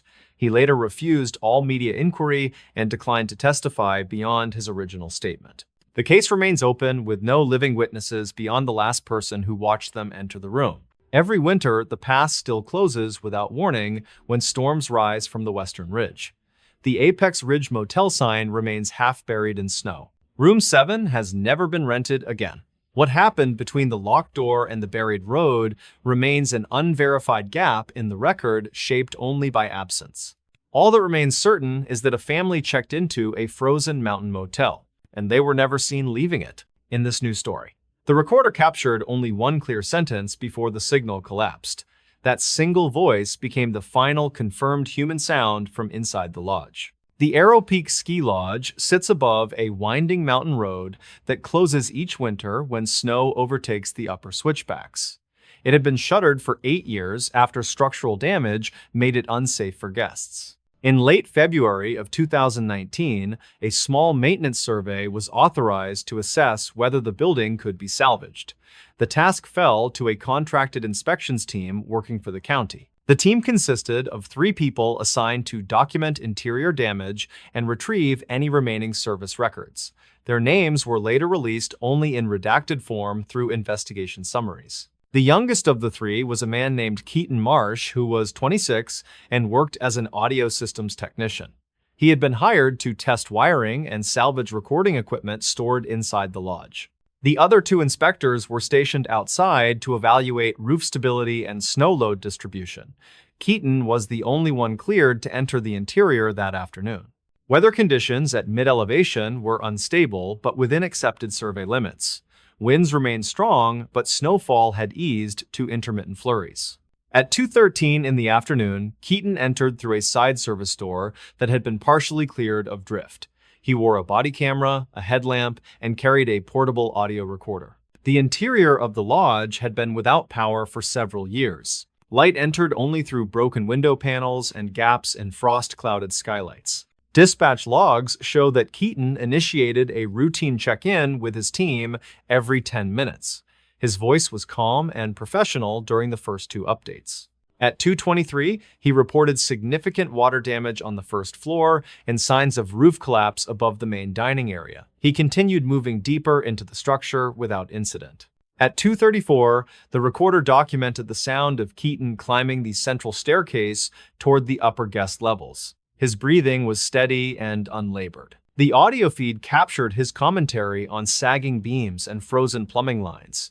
Every observation matched later video review from the body camera. At 2:46, Keaton reached the former guest corridor on the 3rd level where staff housing had once been located. Temperature readings dropped several degrees at that elevation. He commented on the silence inside the building and noted that heavy snow outside had dampened external wind noise almost completely. At 2:51, the recorder picked up a faint background sound that was not initially identified by analysts.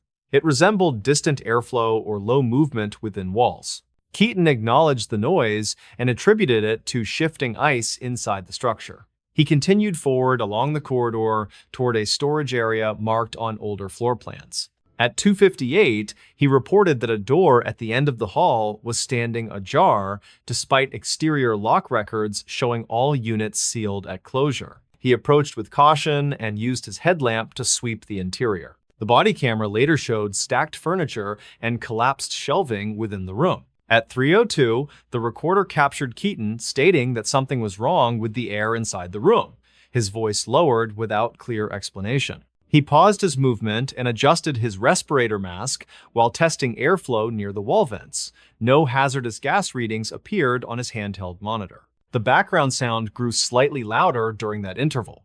Analysts later isolated it as rhythmic in nature rather than continuous mechanical noise. At 3:05, Keaton's voice changed in tone as he stated that he believed he heard someone speaking from deeper within the lodge. His outside team responded that no one else was authorized on site and no additional contractors were present that day. Keaton advanced several steps back into the corridor and called out to identify any unauthorized person inside the structure. No spoken response was captured on the recorder.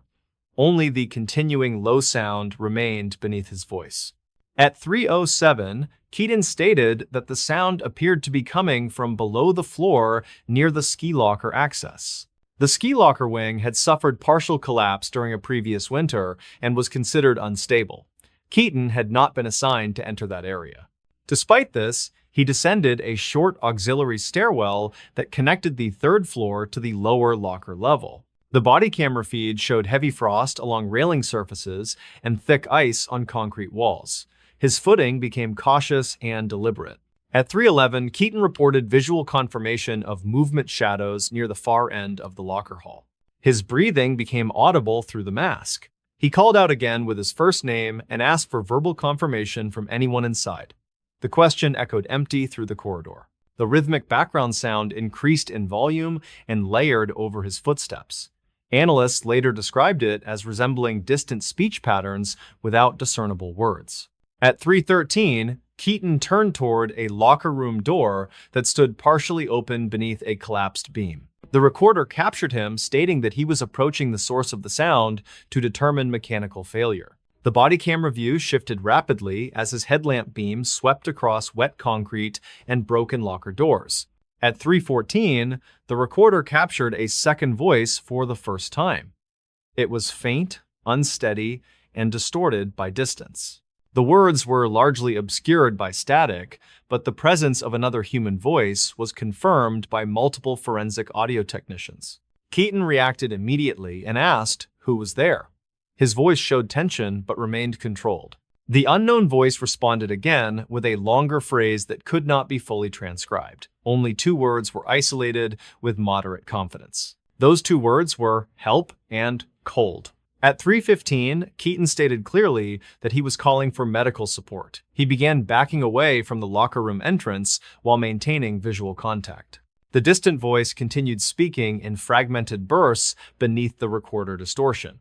Analysts later documented at least 5 separate utterances. Keaton attempted to approach again after his initial retreat, stating that the person might be injured and unable to move. At 3:16, the body camera feed shook violently as the floor beneath the locker room entrance shifted. A heavy impact sound followed, and debris collapsed partially into the corridor. Visibility dropped in a sudden cloud of ice dust.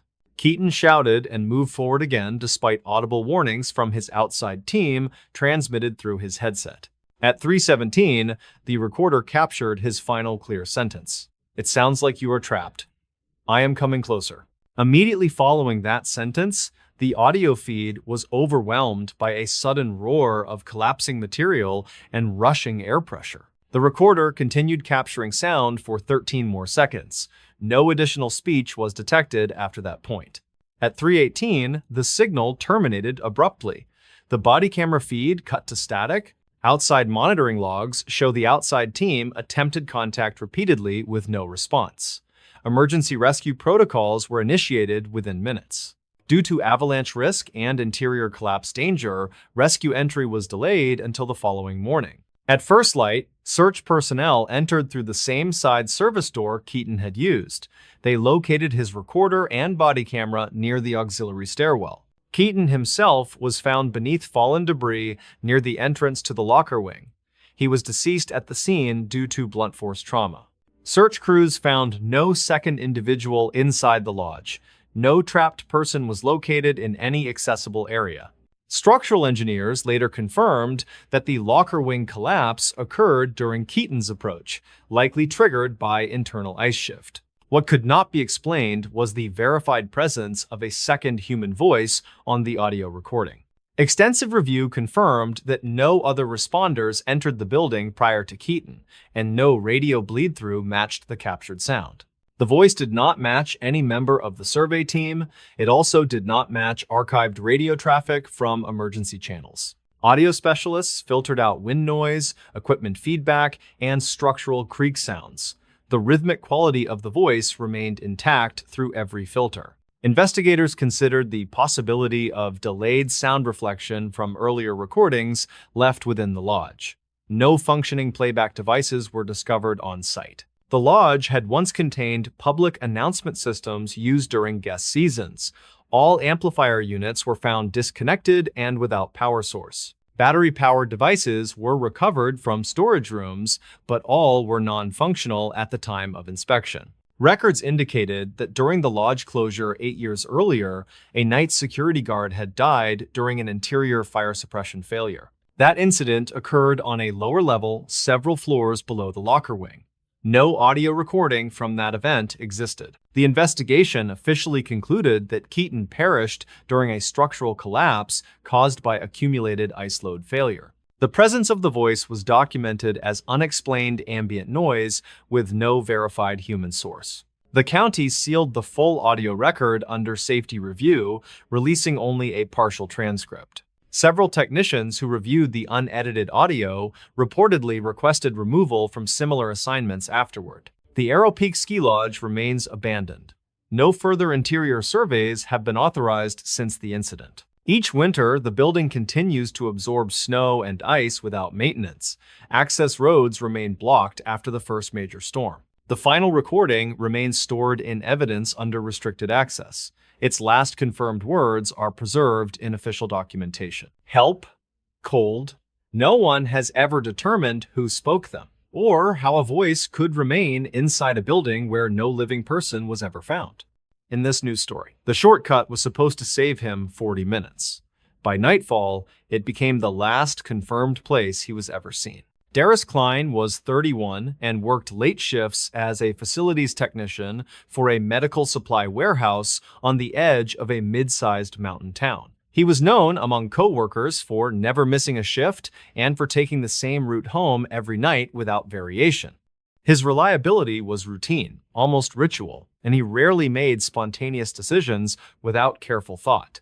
On the evening of January 12th in 2020, a fast-moving winter system swept across the region earlier than forecast. Snow began falling in heavy wet sheets just after sunset, coating roads before plow crews could fully mobilize. Wind followed soon after, lifting loose powder and driving it sideways across open stretches of highway. Darius clocked out at 6:17 and walked alone to his dark blue pickup in the employee lot. Co-workers later said he mentioned wanting to beat the storm before it worsened in the higher elevations.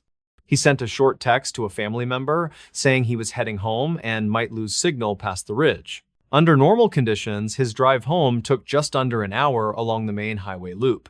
That route stayed plowed, but added distance through a broad valley before climbing back toward his neighborhood. There was another way, known locally as the Timbercut Road. It reduced the drive by nearly 40 minutes, but climbed sharply through dense forest and narrow switchbacks. The road was officially listed as seasonal, with limited winter maintenance and long stretches without guardrails or lighting. Darius had used it twice before during light snowfall and made it through both times without incident. Those previous drives likely influenced the decision he made that night.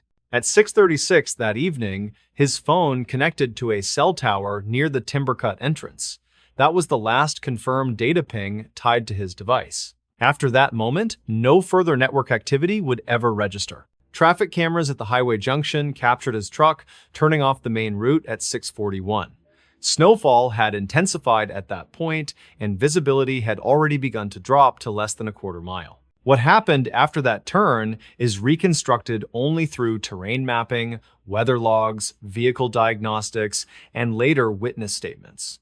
No direct visual record exists of his movements beyond that first turn. The Timbercut Road climbed quickly into higher elevation and narrow corridor forest.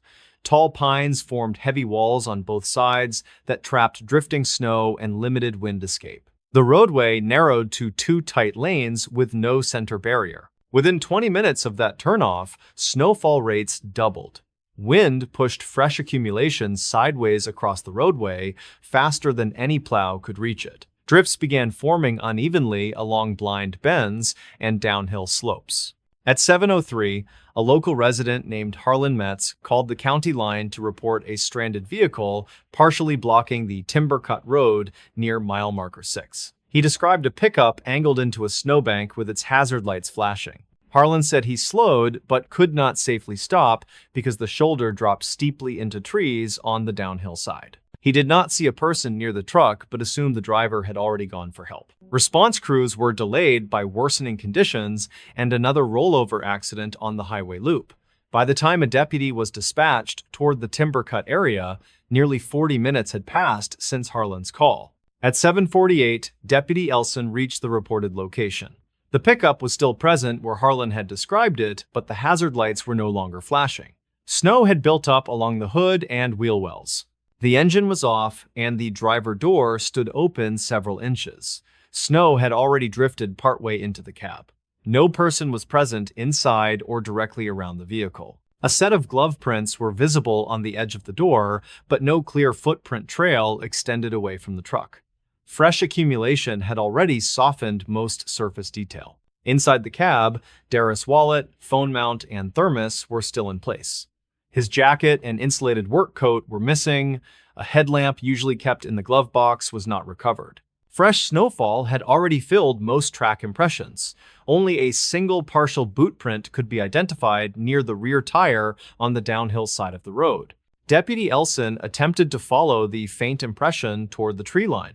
After less than 10 yards, the trail vanished completely beneath new accumulation and wind-driven drift. At 8:12, a formal search was initiated and road closures were ordered on both ends of the timber cut route. Additional deputies and county rescue volunteers were requested. Thermal scanning units were deployed along the corridor once visibility stabilized enough for safe movement. No heat signatures consistent with a living person were detected within the initial grid. By midnight, snowfall rates and wind gusts made continued searching unsafe. Operations were suspended until morning under cold exposure protocol. When teams returned at first light, nearly 15 inches of new snow covered the entire area where the truck had been found. The road itself was barely distinguishable from the surrounding forest floor. Searchers worked outward in expanding grids along both sides of the road. The forest sloped steeply with hidden ravines and deep drifts forming between fallen logs and exposed roots. No trail of any kind was recovered. No clothing, no dropped tools, no disturbance pattern that could confirm any direction of travel. Investigators later confirmed that Darris' phone battery still held charge when the truck was found. The device was locked but powered off manually rather than shut down by battery loss. Vehicle diagnostics showed no mechanical failure that would have forced him to stop. The fuel tank was half full and no impact damage was recorded. Tire tracks showed he had not attempted aggressive turning or reversing before stopping. Weather logs showed that wind chill values at that elevation dropped below -10 within 30 minutes of his last confirmed movement. Exposed skin could develop frost injury in minutes under those conditions. Hypothermia was listed as the primary environmental risk factor.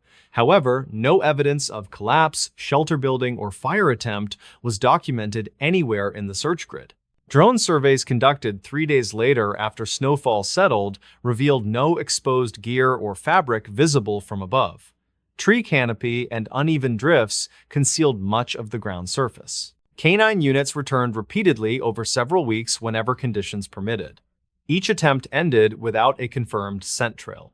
Wind and snow were determined to be the primary reason for scent loss. The single witness, Harlan Metz, was re-interviewed multiple times. His account remained consistent. He stated that when he passed, the driver door was already open, but he saw no person nearby. Harlan said he slowed briefly, but could not see anyone along the shoulder or between the trees.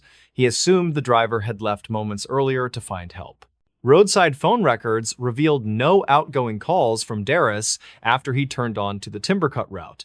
No emergency call was ever placed from his device. Search radius expanded into deeper forest ravines and downslope river channels as spring approached. Snowmelt exposed fallen branches, animal tracks, and runoff debris, but no human trace. Months later, a logging crew reported finding fragments of plastic matching a pickup taillight deep within a drainage basin nearly 2 miles from the road. Forensic comparison could not conclusively match the fragments to Darris' vehicle, though size and color were consistent.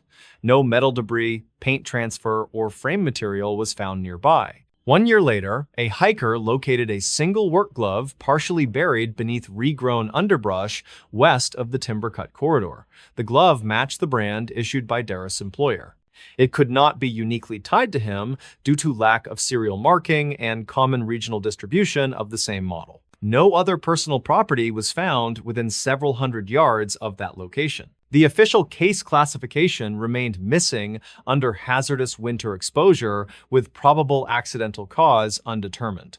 Theories varied widely among investigators. Some believed Darris left the road seeking help and was overcome by cold before reaching shelter, later becoming concealed by seasonal snow and terrain movement. Others suggested he slipped into an unseen ravine near the road edge and was buried beyond recoverable depth by cascading drift and spring runoff. A minority theory proposed that he accepted a ride from an unknown motorist who never came forward. No other traffic was confirmed on the corridor during the critical window. What complicates the case is the condition of the truck when it was found. The driver door was open but not forced. The hazard lights had been activated and later shut off. The engine showed signs of having cooled naturally rather than being abruptly disabled or flooded.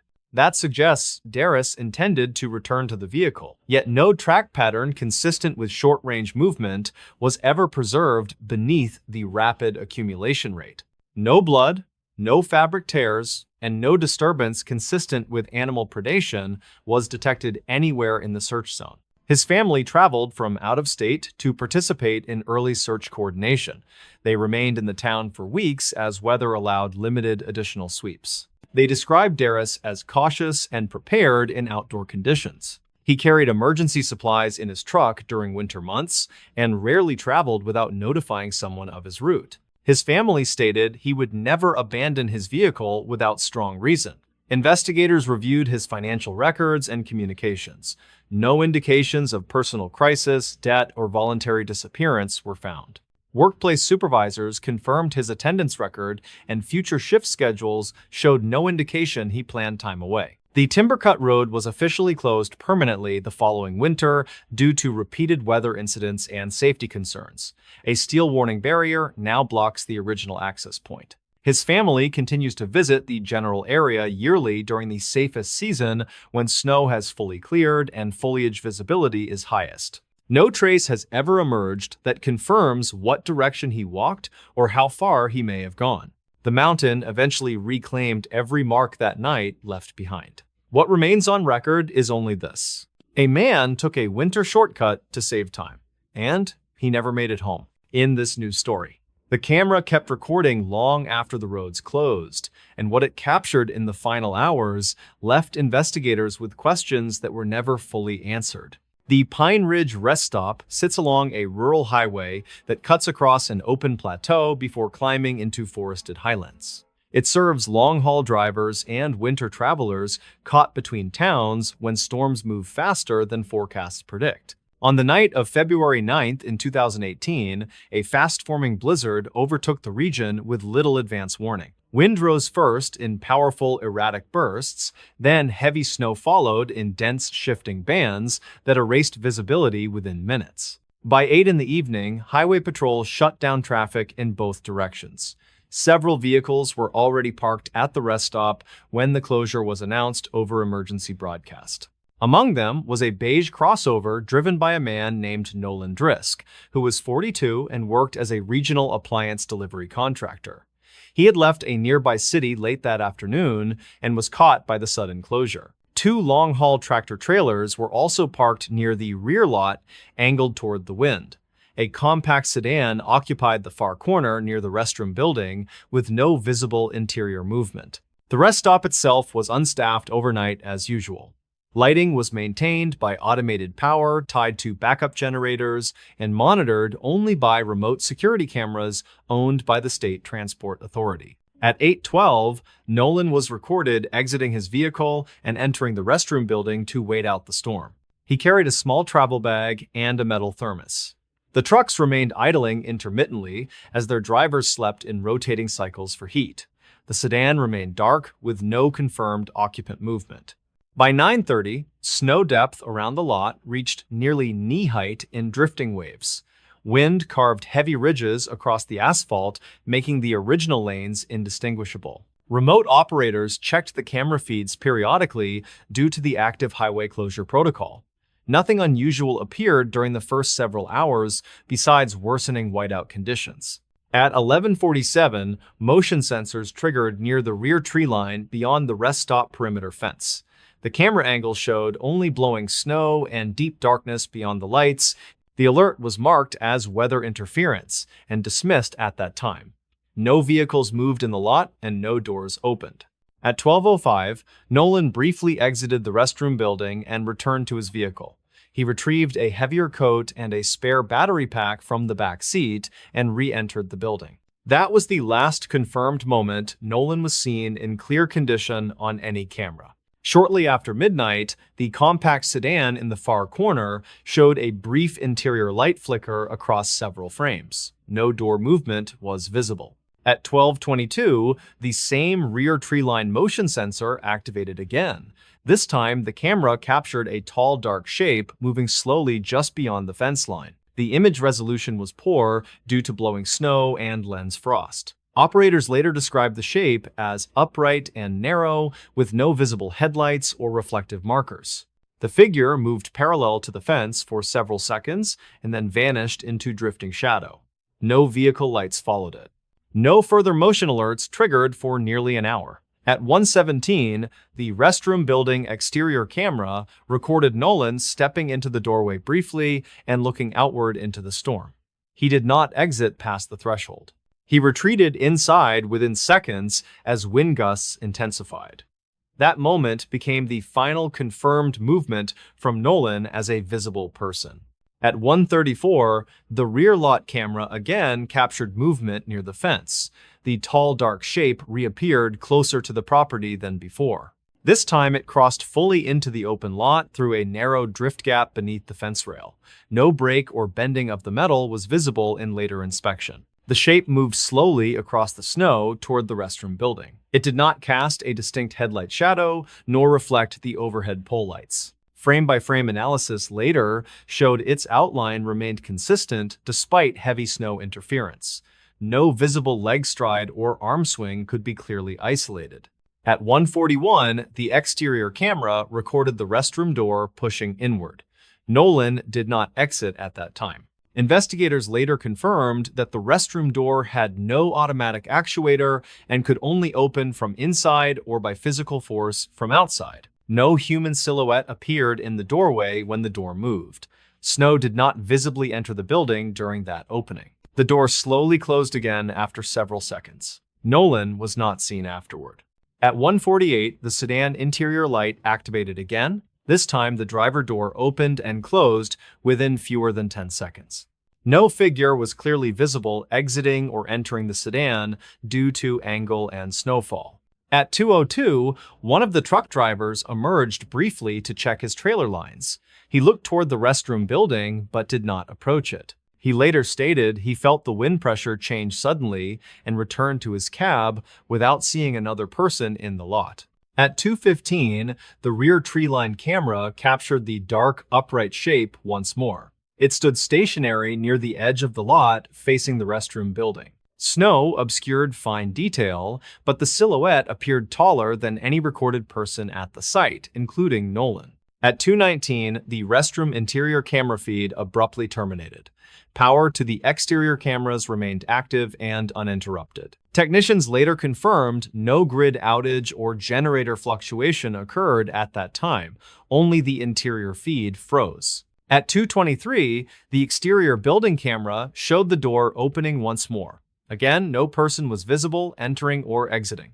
Minutes later, both long-haul truck engines shut down almost simultaneously as drivers conserved fuel through the coldest hours before dawn. At 3:06, the sedan headlights turned on briefly, then went dark again. No engine ignition followed, and no movement accompanied the light activation. Weather logs show that wind chill at the site during this period dropped below -15, with sustained gusts exceeding 40 miles per hour. Snowfall did not relent until shortly after sunrise. No further movement was recorded until morning. At 6:45, Highway Patrol began clearing access routes after winds eased slightly. A first unit reached the rest stop at 7:12. Officers immediately noticed Nolan's vehicle still parked near the front with the driver door ajar. Snow had drifted halfway into the cabin. Inside the restroom building, Nolan was not located in any stall. His travel bag remained on the sink counter. His thermos was still warm to the touch, according to first responder notes. His heavier coat was missing. The two truck drivers were awakened and accounted for in their cabs. Both denied exiting during the overnight period, except for the earlier trailer inspection. The sedan driver was found unresponsive in the back seat under heavy blankets. Emergency crews confirmed an exposure-related death consistent with hypothermia after presumed engine failure. Records later identified the sedan occupant as a woman traveling alone between towns. Mechanical inspection showed her battery had failed during the storm. No physical damage was found on her vehicle, indicating external interference. The most troubling discovery came from a maintenance sweep of the snow near the restroom entrance. A single set of shallow impressions led from the tree-lined fence toward the building door. The impressions were elongated and irregular and did not match standard footwear. No return prints were found leading back toward the fence. No human boot pattern in the regional database matched the shape. The impressions stopped directly at the threshold of the restroom door. Inside the building, no matching wet tracks or melt patterns extended beyond the entry. When interior power was restored later that morning, the frozen camera feed resumed automatically without manual reset. The final recorded interior audio captured only one distorted segment. 5 seconds of faint, slow breathing. No human voice. No foot movement. Only steady, rhythmic air sound not matching Nolan's respiratory pattern from earlier footage. Nolan Drisk was never located. Extended ground search operations found no trace of him in surrounding fields or nearby ravines, despite canine deployment and aerial sweeps. No vehicle departed the rest stop during the closure window confirmed by patrol checkpoints. The fence line remained intact, with no breach discovered anywhere along its span. The impressions near the door faded as snow melted later that day, but were photographed, measured, and documented by patrol. Those photographs were later classified for internal review and never released publicly. The Transport Authority replaced the entire camera system 3 months later with updated equipment and encrypted storage. The original server drive was archived under restricted access for evidentiary preservation. Several technicians involved in the footage review later transferred out of remote monitoring roles within the year. The case was officially recorded as a missing person under extreme winter conditions with no confirmed direction of travel. No official explanation was offered for the unexplained door movement or the missing interior audio interruption. The rest stop remains operational today. But during heavy winter storms, patrol units now avoid leaving the location unoccupied overnight. Drivers who shelter there quietly report hearing faint movement near the fence after midnight when wind drops. Security logs continue to record occasional motion triggers at the tree line during blizzards. Each time, the feed shows only drifting white and shadow. Nothing else is ever clearly visible, except for that one night, when the camera recorded something crossing the snow and a man walking inside, and only one of them ever appeared again in this new story. The dispatcher froze when the caller said his name. It was the same voice she had listened for during a search that ended 3 years earlier with no body found. On a cold evening in early March of 2023, calls moved slowly through the county emergency center as steady snow fell across rural back roads. Most reports involved stalled vehicles, downed lines, and minor slide-offs along untreated highways. At 9:18 that night, a call appeared on a shaky open line with unstable signal quality. The caller did not provide an address or reference a nearby landmark. He only asked for help and said he was lost. The dispatcher who answered was Mara Vance, age 34, with 9 years of emergency call experience. She worked the late shift and was known for calm handling of high-stress cases. She also had an unusually strong memory for voices. The caller stated his name as Luke Brenner. The moment the name reached her headphones, Mara felt a sudden tightening in her chest and a quiet drop of silence in the room around her. Luke Brenner was the name of a man reported missing in the same county 3 years earlier during a winter search effort that ended without recovery. His disappearance had consumed weeks of coordinated effort across multiple agencies. The file was one Mara had personally handled. She had taken Luke's final confirmed phone call before his signal disappeared in the mountains that winter night. The voice on the line now matched the cadence and phrasing she remembered. Even the slight hesitation between breaths was identical. Mara asked the caller to repeat his name. He did so immediately without confusion or resistance. His speech pattern matched archived recordings that she had reviewed dozens of times during training refreshers.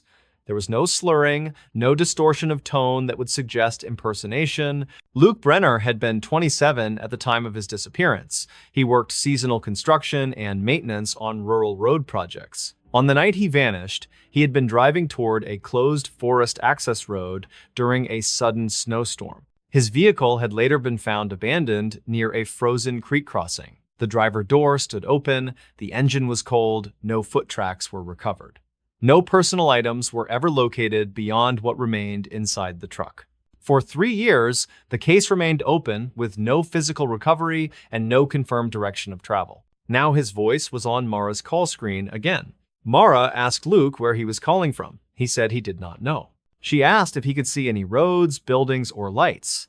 He described only trees, a downward slope, and snow that never seemed to stop falling. He said his phone battery was low, but the cold was keeping it alive. The statement made no technical sense, but it was delivered without confusion. Mara asked how he had a phone after being missing for 3 years. Luke paused for several seconds before answering.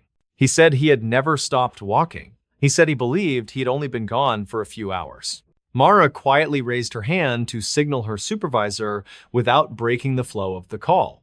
The supervisor put on a listening headset and began recording independently. Mara asked Luke if he remembered the date. He said it was still the same night he went missing. Mara told him it was now 3 years later. The caller fell completely silent for several seconds. When he spoke again, his voice trembled faintly but did not sound disoriented. He said that could not be right because he had never seen the sun rise. Mara asked him what he could see around him at that moment. Luke described snow-packed trees that leaned inward as if sealing the path. He said the ground sloped downward but never reached flat land. He said he could still hear the creek he had crossed the night he disappeared, even though he could no longer see water or ice. Mara pulled up the original incident map on her secondary monitor. Luke had last been heard near a narrow creek crossing exactly as he was now describing. She asked Luke if he was injured. He said his feet no longer felt cold and his hands no longer felt heavy. She asked if he could see his hands. He said he could, but they did not look the way he remembered. Mara asked him to describe what was different. He said they no longer left prints in the snow when he touched the ground. Signal specialists attempted triangulation in the background without alerting the caller. The system failed to locate a stable origin. The signal did not strengthen when Luke stopped walking. It also did not weaken as distance processing routines adjusted for terrain. The call behaved unlike any normal mobile transmission. Mara asked Luke to stop moving. He said he could not. He said the path moved even when he stood still. Mara asked if anyone else was with him. Luke said he could hear others farther into the trees. He said they never answered in full sentences. He said they sounded like people who had forgotten how to talk. Background noise analysis ran in real time. The sound did not match wind, snow movement, animal calls, or recognizable forest ambience. The audio carried no echo. It sounded enclosed, despite Luke repeatedly stating he was outdoors. Mara asked him to describe any landmarks. Luke said there were wooden posts buried in the snow with no signs attached. He said each post leaned inward more sharply than the last, as though marking a corridor that narrowed. Mara compared this with search grid records from 3 years earlier. No such structures existed in the documented area. Mara asked Luke if he could see the sky. He said it was only white and never changed. She asked if it was snowing. He said the snow never landed on him anymore. At 9:34, the supervisor requested a secondary voice confirmation. Another dispatcher spoke briefly to Luke. He responded immediately to both voices without confusion or delay. The transition caused no latency or distortion in the call stream. The phone battery metadata remained static. It did not drop even after extended active time. Mara asked Luke to activate his phone camera. He said there was no option to do that anymore. Mara then asked him to describe what he had done in the hours after he vanished 3 years earlier. Luke said he followed the sound of running water until it stopped sounding like water. He said the sound became like breathing. He said that was the moment he realized the forest no longer had direction. Mara felt her hands trembling but kept her voice steady and slow. She asked Luke if he remembered talking to her the night he went missing. He said he remembered only her voice. He said she was the last person who sounded real. At 9:41, the call distorted suddenly and dropped to near silence for several seconds. When the audio returned, Luke's voice sounded farther away but remained intelligible. He said something had noticed the light from his phone. Mara asked what he meant. Luke said when the screen turned on, the forest behind him moved. Mara asked him to turn the phone off to preserve battery. Luke said he had tried that before and it made things come closer. Mara asked if he could hear anything approaching. Luke said he heard many feet, but none of them touched the ground. The supervisor ordered emergency field deployment to the original disappearance site despite the absence of live coordinates. Multiple units were redirected to the creek area where Luke's vehicle had been located 3 years earlier. At 9:48, Luke's voice weakened and developed a hollow echo. The background sound increased in volume like distant wind passing through a long tunnel. Luke said the trees were no longer beside him. He said they were forming a wall behind him now. Mara asked him to turn around. He said there was no behind anymore. Mara asked Luke if he was afraid. He said fear left him long ago. He said he was tired of walking in place. At 9:52, field units reported reaching the original creek crossing. Conditions matched archived photographs with heavy snow and frozen water flow. No footprints were found. No recent disturbance patterns appeared near the road. At the same moment, Luke began speaking rapidly on the line. He said the sound of sirens was hurting the forest. Mara immediately ordered all field units to shut down sirens. They complied without question. The background noise on the call changed instantly, as if something had drawn a long breath and released it. Luke then said something was standing where the path had been. Mara asked him what it looked like. He said he could not describe it because it did not stay in one shape long enough. He said it was made of spacing rather than matter. At 10:01, the call signal reached maximum distortion. Audio artifacts surged across multiple frequency bands. Luke's voice came through clearly one final time. He said he could finally see the road again. Mara told him to stay exactly where he was and to keep the phone active. Luke said the road was not in front of him. He said it was opening behind him. At 10:03, the call ended without disconnect tone. There was no automatic release signal. The line simply went dead. At the same minute, field units at the creek reported a sudden burst of radio interference lasting several seconds. No person was located at the site. No phone was recovered. The forest showed no new disturbances. Mara remained on shift until morning without taking another call. She did not remove her headset. She did not speak unless spoken to. The next day, supervisors reviewed the archived audio with multiple outside analysts. Voice comparison testing confirmed with near certainty that the caller matched Luke Brenner's original recordings from 3 years earlier. The signal routing did not originate from any known tower within the county. It did not originate from surrounding counties either. The call path could not be mapped through standard network tracing. The incident was recorded under restricted case status. Luke Brenner remains listed as missing. The case was never reclassified. Mara transferred out of emergency dispatch 6 months later. She later told one close coworker that when the line went dead, she did not hear a disconnect tone. She heard footsteps stop, and for the first time in 3 years, so did the forest. In this new story, the county keeps it on the maps all year, school buses detour around it in winter, freight companies flag it in red. Yet every year, when the first heavy snows arrive, the road vanishes so completely beneath drifting white that it might as well never have existed.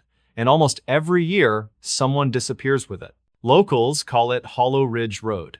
In summer, it is a narrow gravel artery that cuts through dense high forest between two remote valleys. It curls along a spine of land shaped by erosion and exposed bedrock, with steep drop-offs to the south and a rising timber wall to the north. The surface is rough but navigable. Logging trucks use it during dry months. Hunters take it into the upper basin. Satellite navigation systems list it as a legitimate thoroughfare. In winter, it becomes something else entirely. Drifts bury the guard posts. Wind scours the surface until the road blends seamlessly into the surrounding snowpack. There are no landmarks, no edges, no contrast. The road does not simply close. It goes silent, erased from the physical world beneath moving white. The first officially recorded disappearance happened more than 2 decades ago. In early December of 1999, a delivery driver named Harold Metz failed to arrive at the Eastern Valley Depot after taking Hollow Ridge as a shortcut during an early season storm. The weather forecast that day had predicted light accumulation. Instead, winds from the north accelerated through the corridor and dumped nearly 2 feet of snow in under 4 hours. Harold's truck was found 3 days later during a limited plow operation. It sat nose-angled gently into a drift as though he had pulled over deliberately. The engine was cold, the cab interior was intact, The keys were still in the ignition. Harold himself was never located. Search teams assumed he had exited the vehicle for help and collapsed from hypothermia before being buried, but no tracks were ever recovered, no disturbance of snow radiated away from the truck. The snow around it was unbroken, as smooth as if it had fallen onto an empty shape. At the time, the disappearance was written off as a tragic but explainable winter exposure case. Then it happened again, and again. Since that first incident, at least 9 more people have vanished along the same stretch. Different ages, different genders, different vehicles, different points in the winter season. The pattern never changes. The road is always passable when they enter it, and completely erased by morning. In every case, a vehicle remains. The person does not. In the most recent disappearance before the official closure, a man named Randall Pike left his sister's home just before dusk in late November of 2022. He planned to take Hollow Ridge to save nearly an hour on his return trip to the Western Valley. Snow had started falling lightly, but no formal closure had been issued. Plow logs from both ends of the corridor indicated routine clearing earlier that afternoon. Traffic cameras showed Randall's pickup turning onto Hollow Ridge at 5:47 in the evening. He was alone in the vehicle. Headlights were visible for only a few seconds before blowing snow swallowed the image. By 8 the next morning, a state plow crew reached the western entrance of Hollow Ridge to clear early accumulation. Less than half a mile in, they saw the outline of Randall's truck buried up to the windows. Only the upper edge of the cab and mirrors were visible above the drift. The engine was cold. The driver door was closed. The interior dome light was still on. Randall was not inside. There were no footprints around the vehicle. Not leading away. Not returning. Just smooth, wind-flattened snow in every direction. Search teams combed the surrounding forest for 6 days. Avalanche specialists probed slide paths. Dogs were deployed repeatedly. Thermal drones swept the corridor at low altitude. No clothing, no blood. No sign that Randall had ever exited the truck. His phone was later located beneath the passenger seat. The battery was dead. There were no emergency calls in the log, no final texts, no recorded change in signal strength after he entered the road. Older residents were not surprised. They had seen this before. One winter earlier, a nursing assistant named Celia Morris vanished after leaving a night shift at the Valley Clinic. Her compact car was found facing uphill on Hollow Ridge, hazard lights activated, fuel tank nearly full. Her purse lay on the driver's seat. Her coat was still on the back of the chair. She was never found. The year before that, 2 men within the same season, different storms, same result. Vehicles remain. People do not. Investigators initially blamed exposure, disorientation, hidden ravines, and avalanche pockets. But none of the cases ever produced the physical evidence those explanations require. No trails, no remains, no scattered personal items, no drag marks, not even a confirmed direction of travel. What troubled search coordinators most was the condition of the snow around the vehicles. In every case, the snow showed no disturbance consistent with a person exiting and walking away. Even in storms that dropped more than a foot of accumulation, the immediate area around the doors should have shown compression or collapse patterns. Instead, the snowpack appeared uniform, as though the space where the person should have stood was gently filled without disturbance. A climatologist from the State University later noted something unusual about Hollow Ridge's geography. The road runs through a shallow wind corridor formed by 2 opposing slopes. During storms, wind speed accelerates sharply within that narrow channel, scouring and redepositing snow at abnormal rates. This phenomenon could explain how the road disappeared so quickly. It could not explain the absence of footprints beneath newly accumulated layers. In several cases, cameras installed at either end of the road confirmed vehicles entering during snowfall. None ever recorded anyone exiting on foot. And no vehicle was ever recorded leaving, only entering. Then, nothing. In 2019, the county installed temporary motion-activated cameras along a 2-mile section considered the highest risk. The plan was to capture wildlife movement, deter seasonal trespassers, and provide early warning for stranded motorists. That winter, the cameras recorded something the county did not anticipate.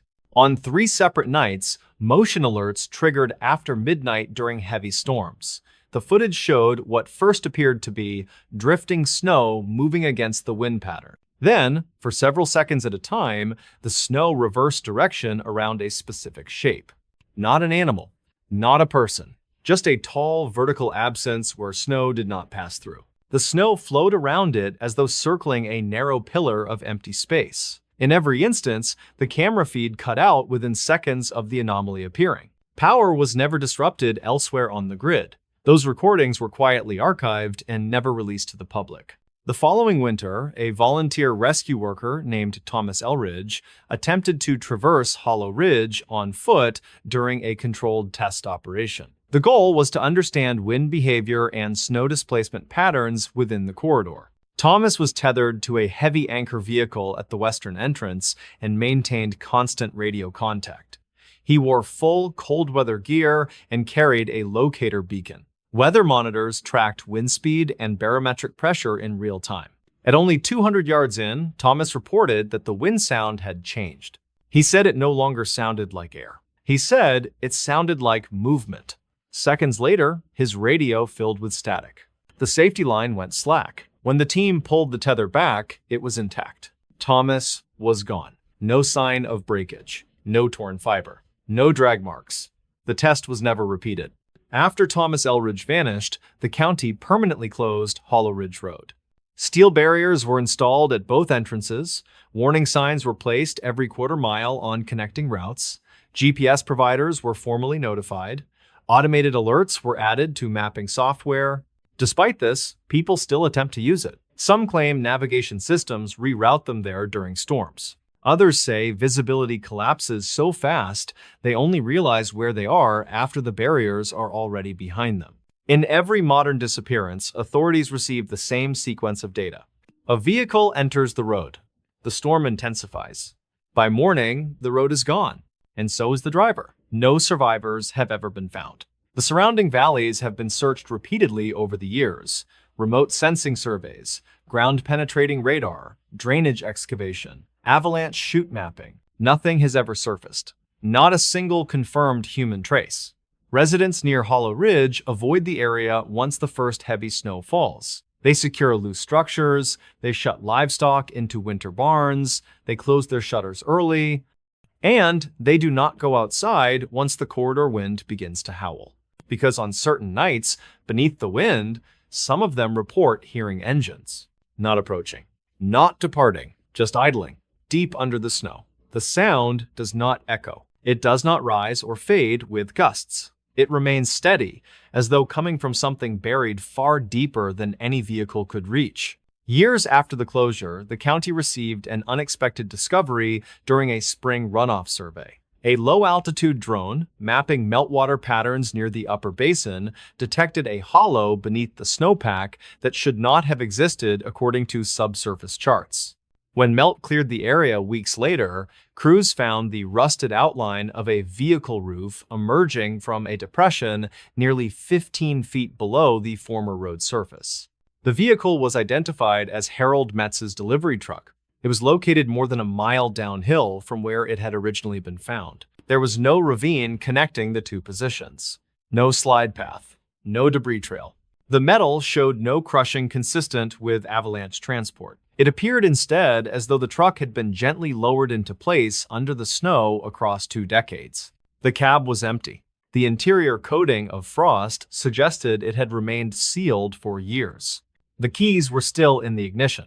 This discovery forced the county to quietly reopen portions of the earlier investigations.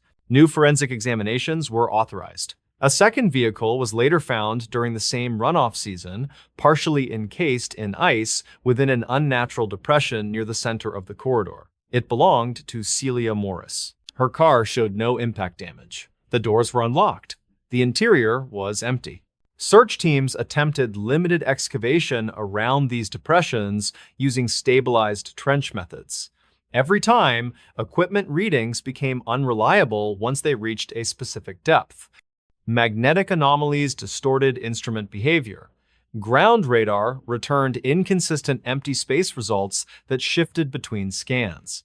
Digging operations were suspended. State authorities redirected the area into a restricted geological research zone. The public was never informed of the recovered vehicles. Since the closure, no official winter travel has been permitted through Hollow Ridge. Yet, disappearances continue. Hikers in neighboring areas occasionally report seeing tire tracks crossing open snowfields that lead toward the old road alignment. Drone patrols find no such tracks from the air. Once, during a January blizzard in 2024, a plow operator temporarily lost visual contact with the valley wall and found himself drifting toward the old western entrance. He reported seeing taillights ahead of him in the whiteout.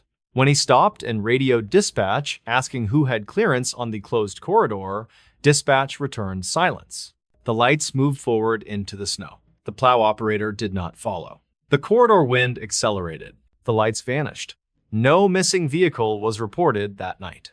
No camera recorded the movement. The only evidence exists in the plow operator's recorded radio log, stored as an anomaly report. Climatology specialists, search and rescue coordinators, and geological surveyors have all produced independent theories regarding Hollow Ridge. Some suggest a subglacial void network beneath the corridor creates localized depressions that shift under heavy snow load. Others suspect a rare form of wind-driven density inversion capable of producing vertical snow displacement without directional collapse. None of these theories explain the missing people. In private circles, rescue workers use a different phrase. They say the road does not bury people. They say the road takes them. This belief is reinforced by one final unexplained incident. In 2020, during the winter before Randall Pike vanished, a motion-activated camera near the eastern barrier captured a brief image just before it failed. The photograph shows snow flowing normally across the corridor. Then, at the center of the frame, that same tall vertical interruption appears. Behind it, partially obscured, is a human figure standing at a distance. The figure is facing the camera. The expression cannot be seen, but the silhouette matches the height and build of a man listed as missing on the road 4 years earlier. The timestamp places the image at 2:23 in the morning. No report of a person being on the road was filed that night. No emergency call was placed. Every attempt to recover higher resolution detail from the damaged file failed. The image remains in restricted evidence storage. Residents still avoid the area once snow begins to fall heavily. County workers assigned to winter monitoring refuse overnight shifts near the ridge. And every winter, when storms erase the last visible markers of Hollow Ridge Road, a small group of search coordinators quietly check the missing persons logs. Almost every year, a new name appears. The road does not connect two valleys anymore. It connects entry with absence. And when the wind howls through the buried corridor at night, carrying the muffled echo of engines idling beneath layers of shifting white, the people who live nearby no longer wonder whose vehicles they belong to. They know. Because no one has ever driven out of Hollow Ridge once the road has disappeared. And no one who has vanished there has ever been returned. In this news story, the call came in just after midnight. It was logged as routine. By sunrise, it became the final confirmed record of Ranger Eli Mercer ever being alive. Eli Mercer had worked the northern district of Redwood Trace National Preserve for 8 years. He was known among staff as methodical, quiet, and unusually strict about protocol. He never skipped check-ins, never ignored boundary rules, never altered assigned patrol routes without written authorization signed by a district supervisor. His reports were known for being brief, factual, and consistently on schedule. Among Rangers, this made him predictable. Predictable in structure, predictable in routine, predictable in caution. That is why what he did on New Year's night of 2022 still confounds every investigator who later reviewed his case. Snow had fallen steadily across the preserve since the afternoon of December 31st. By dusk, visibility dropped to less than a quarter mile in most interior zones. Wind pushed accumulation into deep drifts against service buildings and closed ranger stations. The outer winter campground had already been sealed for the season. Only essential law enforcement personnel were permitted beyond the interior access gates. Eli was assigned to overnight monitoring of the Western Access Corridor. It was considered low-risk winter duty, mostly involving weather readings, motion sensor verification, and passive wildlife movement logging. The shift normally required no physical patrol beyond the plowed perimeter road. At 11:48 that night, he completed a routine radio check with the Southern Watch Station. His voice was clear, calm. No irregularities in pulse or respiratory cadence were detected in the transmission. Wind gusting at moderate intensity. Visibility near zero in interior corridors. At 12:03, the automated perimeter system triggered a silent motion alert in Zone C7. Zone C7 was not merely restricted, it was sealed.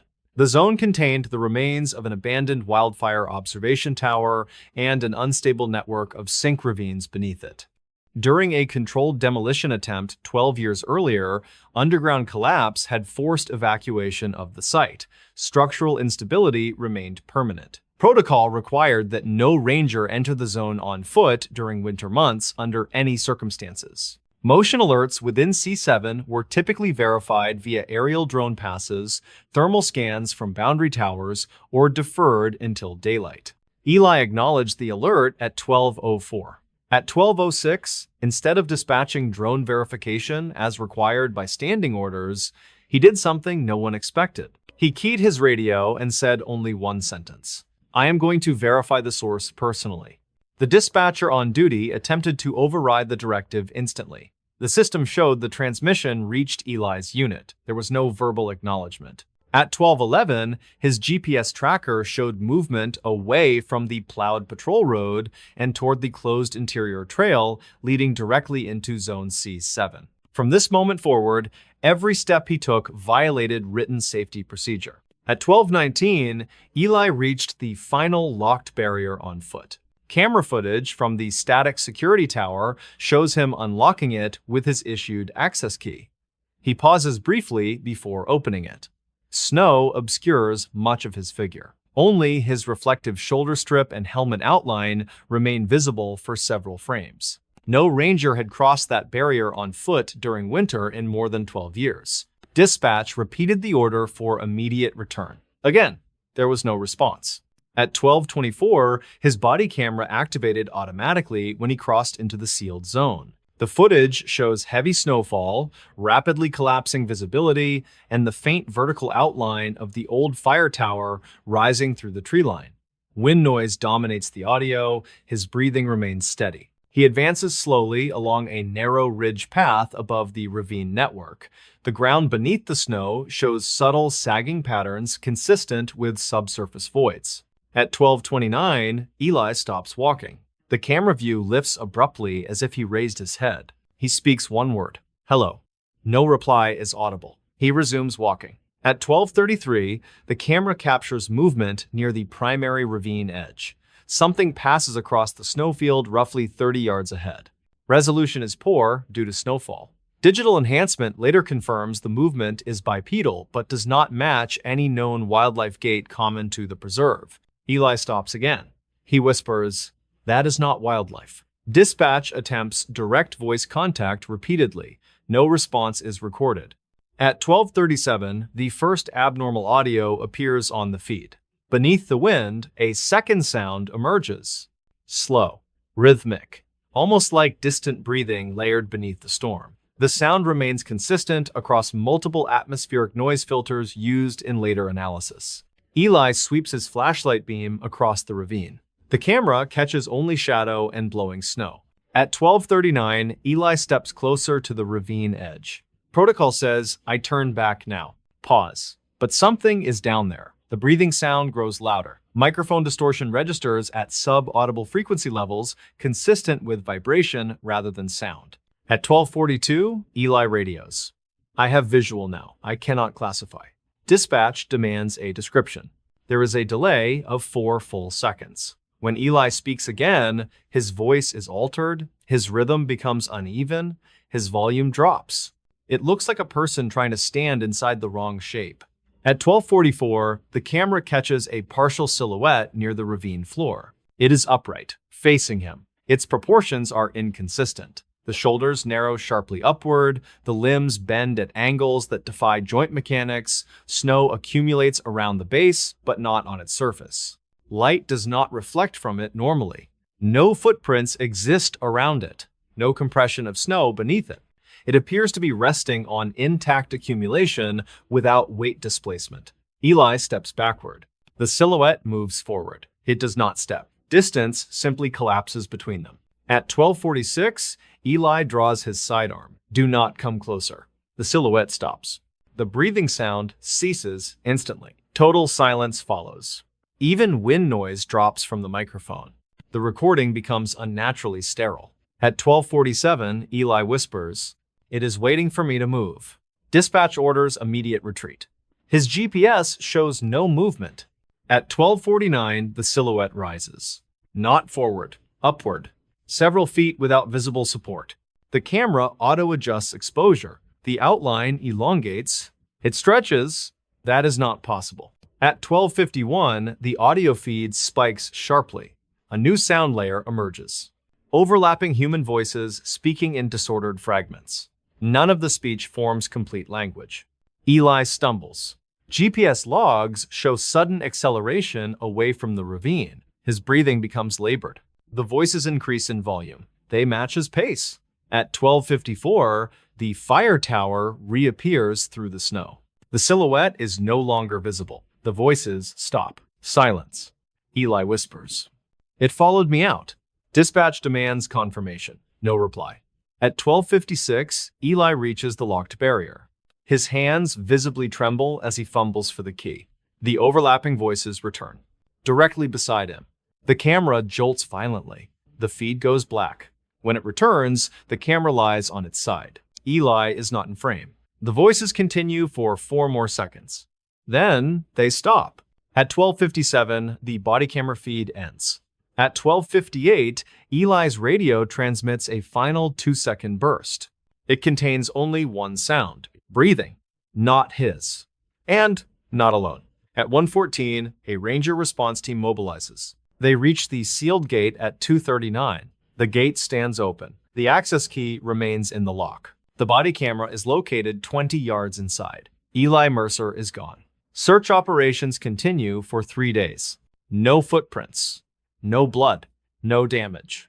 No remains. The ravine beneath the silhouette's last position is probed down to 20 meters. Nothing is found. Thermal scans detect no residual heat. The footage is sealed under federal park security classification. Zone C. 7 remains permanently closed. What followed in the months after Eli's disappearance was not publicized. But internal records show the following developments. Within 2 weeks of the incident, 3 separate rangers filed formal psychological strain requests and transferred out of field duty. 2 dispatchers requested permanent reassignment to non-emergency roles. 1 technician who reviewed the raw audio resigned within a month. In April of that year, survey drones performing avalanche mapping over Zone C. 7 recorded multiple thermal anomalies beneath the snowpack. Each reading appeared cylindrical, vertical, stationary. They vanished when drones descended below a specific altitude threshold. Ground radar returned empty space anomalies at identical coordinates. The preserved geology team listed the anomalies as sensor interference. Those sections were fenced beyond public maps. In late summer, controlled drilling was attempted at a depth of 16 meters. The drill encountered no rock, only empty space. Once the bit broke through into the void, internal pressure readings dropped abruptly. Equipment malfunction followed. The drill shaft was retrieved, collapsed inward, as though exposed to vacuum. The void was never breached again. By winter of the following year, motion sensors in Zone C7 continued to trigger during snowfall. No verification was attempted. The alerts were simply logged and archived. In debrief interviews, several rangers independently reported hearing radio static on their personal units when driving past the sealed zone during storms. The static resembled overlapping speech beneath snow noise. No official correlation was acknowledged. Eli Mercer remains listed as missing under hazardous winter exposure. No memorial site exists within the preserve. His route log ends at the sealed barrier. What remains unresolved is not only where Eli went, but why the thing in the ravine waited. Investigators reviewing the incident later came to a quiet consensus on one point. Whatever emerged at the ravine that night did not attack immediately. It observed. It evaluated. And when Eli attempted to leave its zone, it followed. The preserve now carries an unofficial internal rule. No ranger ever responds in person to anomalies in Zone C7 again, no matter what triggers, no matter what moves.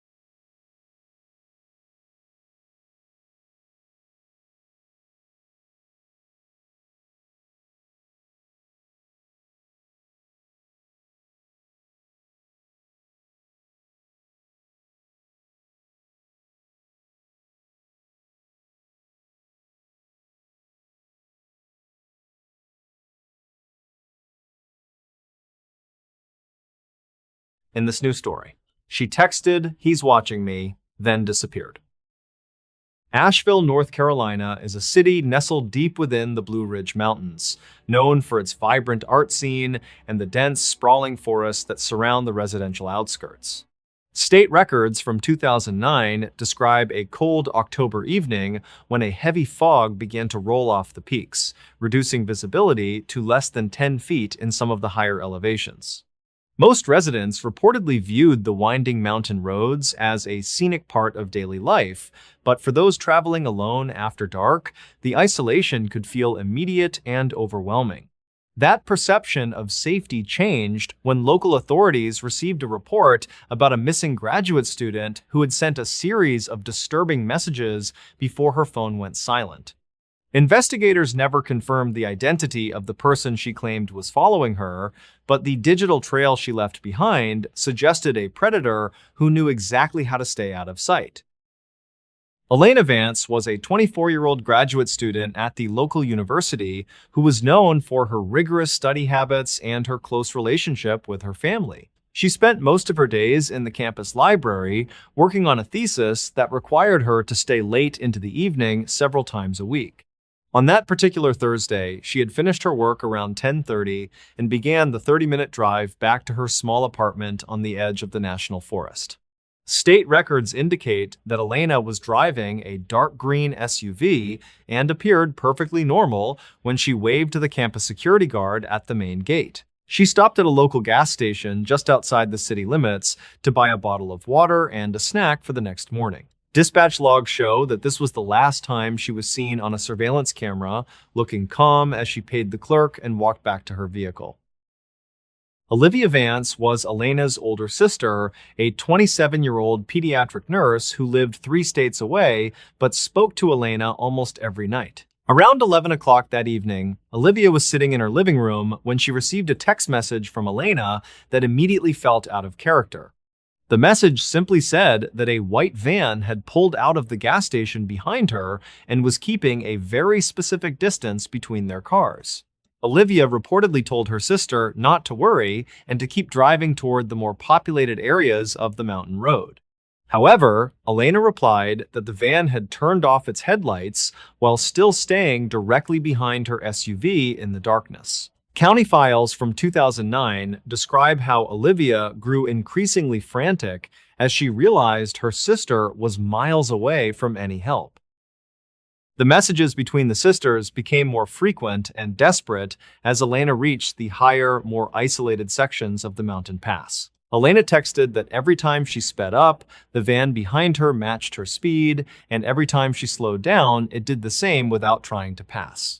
At 11:15, Elena sent a text that said, "He's watching me through the back window. I can see his silhouette when the moon hits the glass."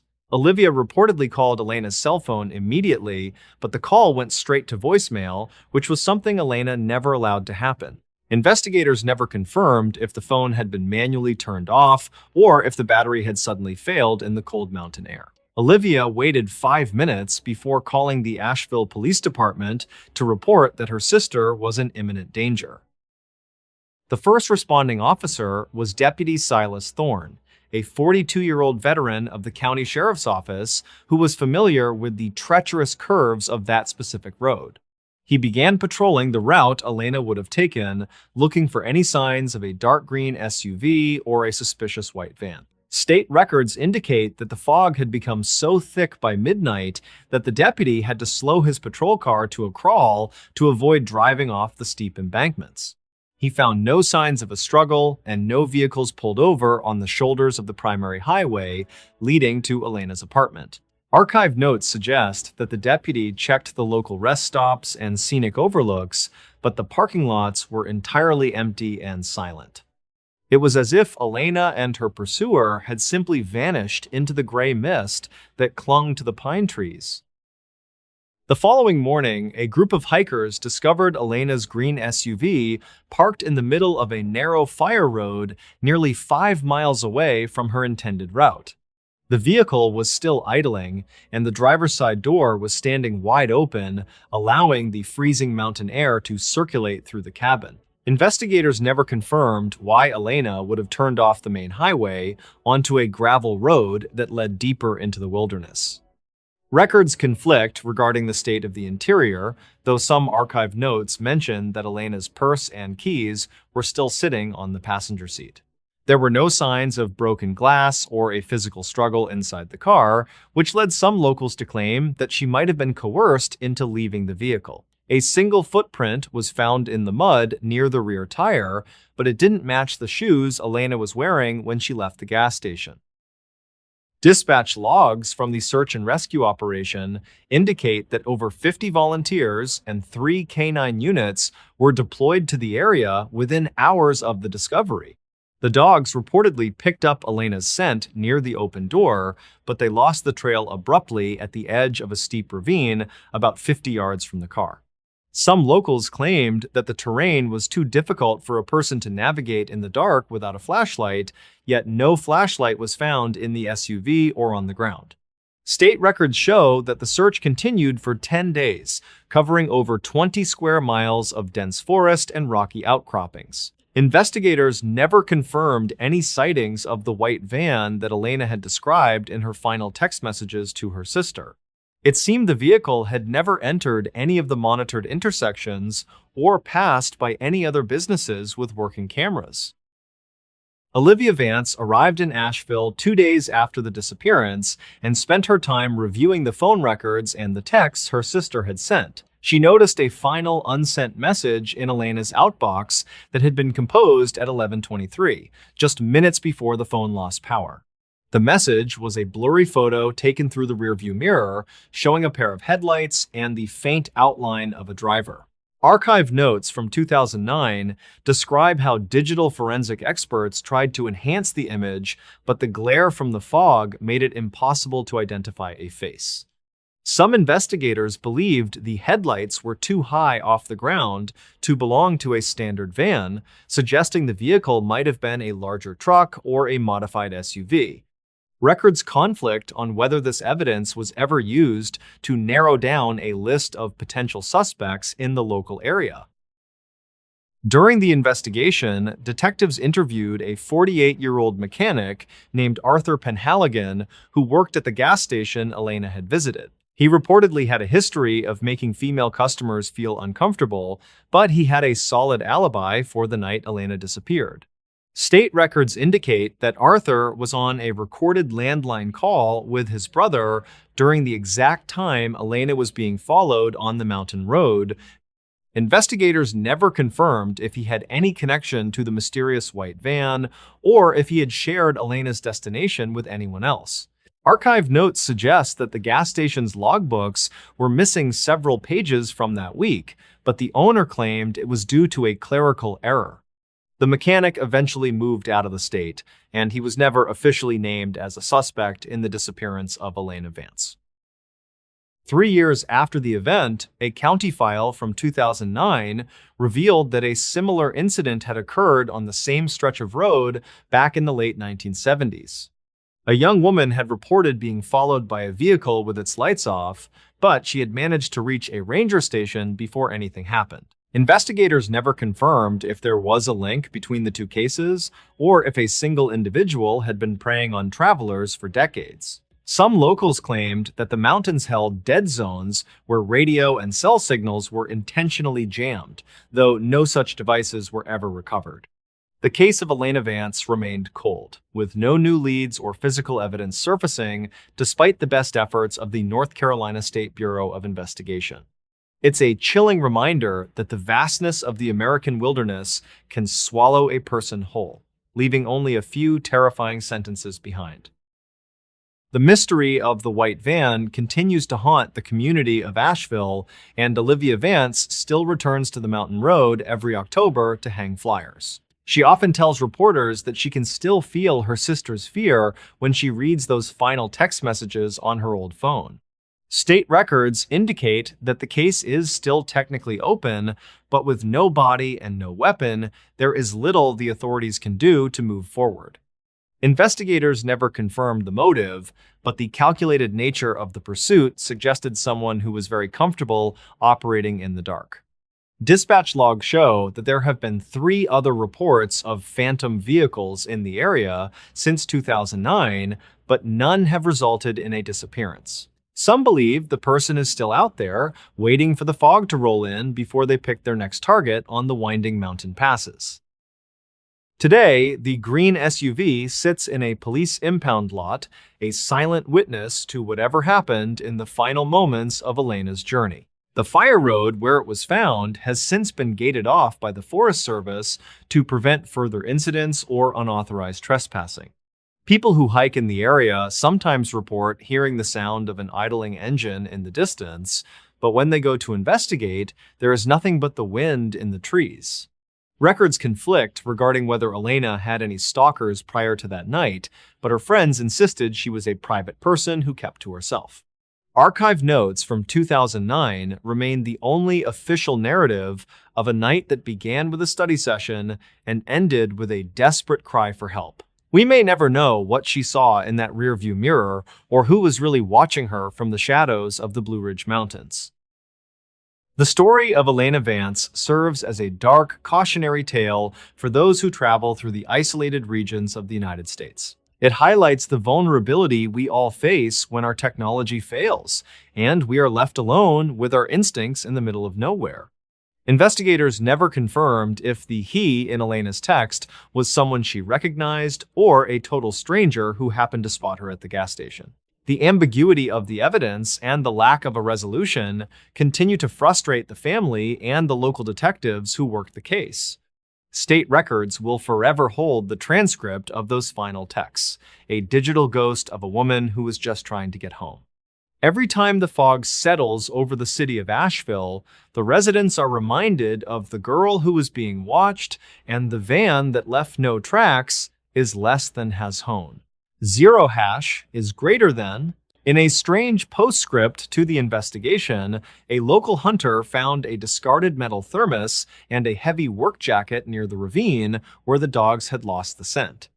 The items were weathered and had been exposed to the elements for years, making it difficult to extract any DNA or fingerprints. Investigators never confirmed if these items belonged to a suspect or if they were simply trash left behind by a previous hiker.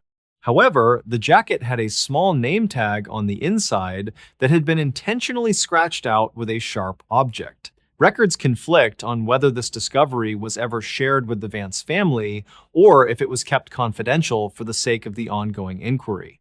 Some locals claimed the jacket looked like the ones worn by the maintenance crews who worked on the mountain power lines during the 1980s. The silence of the mountains is often interrupted by the stories of those who never came back from the peak. For the people of Asheville, the name Elena Vance is synonymous with the dangers of the night and the mystery of the man who watches. Dispatch logs and state records provide a framework for the tragedy, but the core of the story remains hidden in the shadows of the forest. Investigators never confirmed the final location of Elena's cell phone, which has never been recovered despite multiple electronic pings in the days following her disappearance.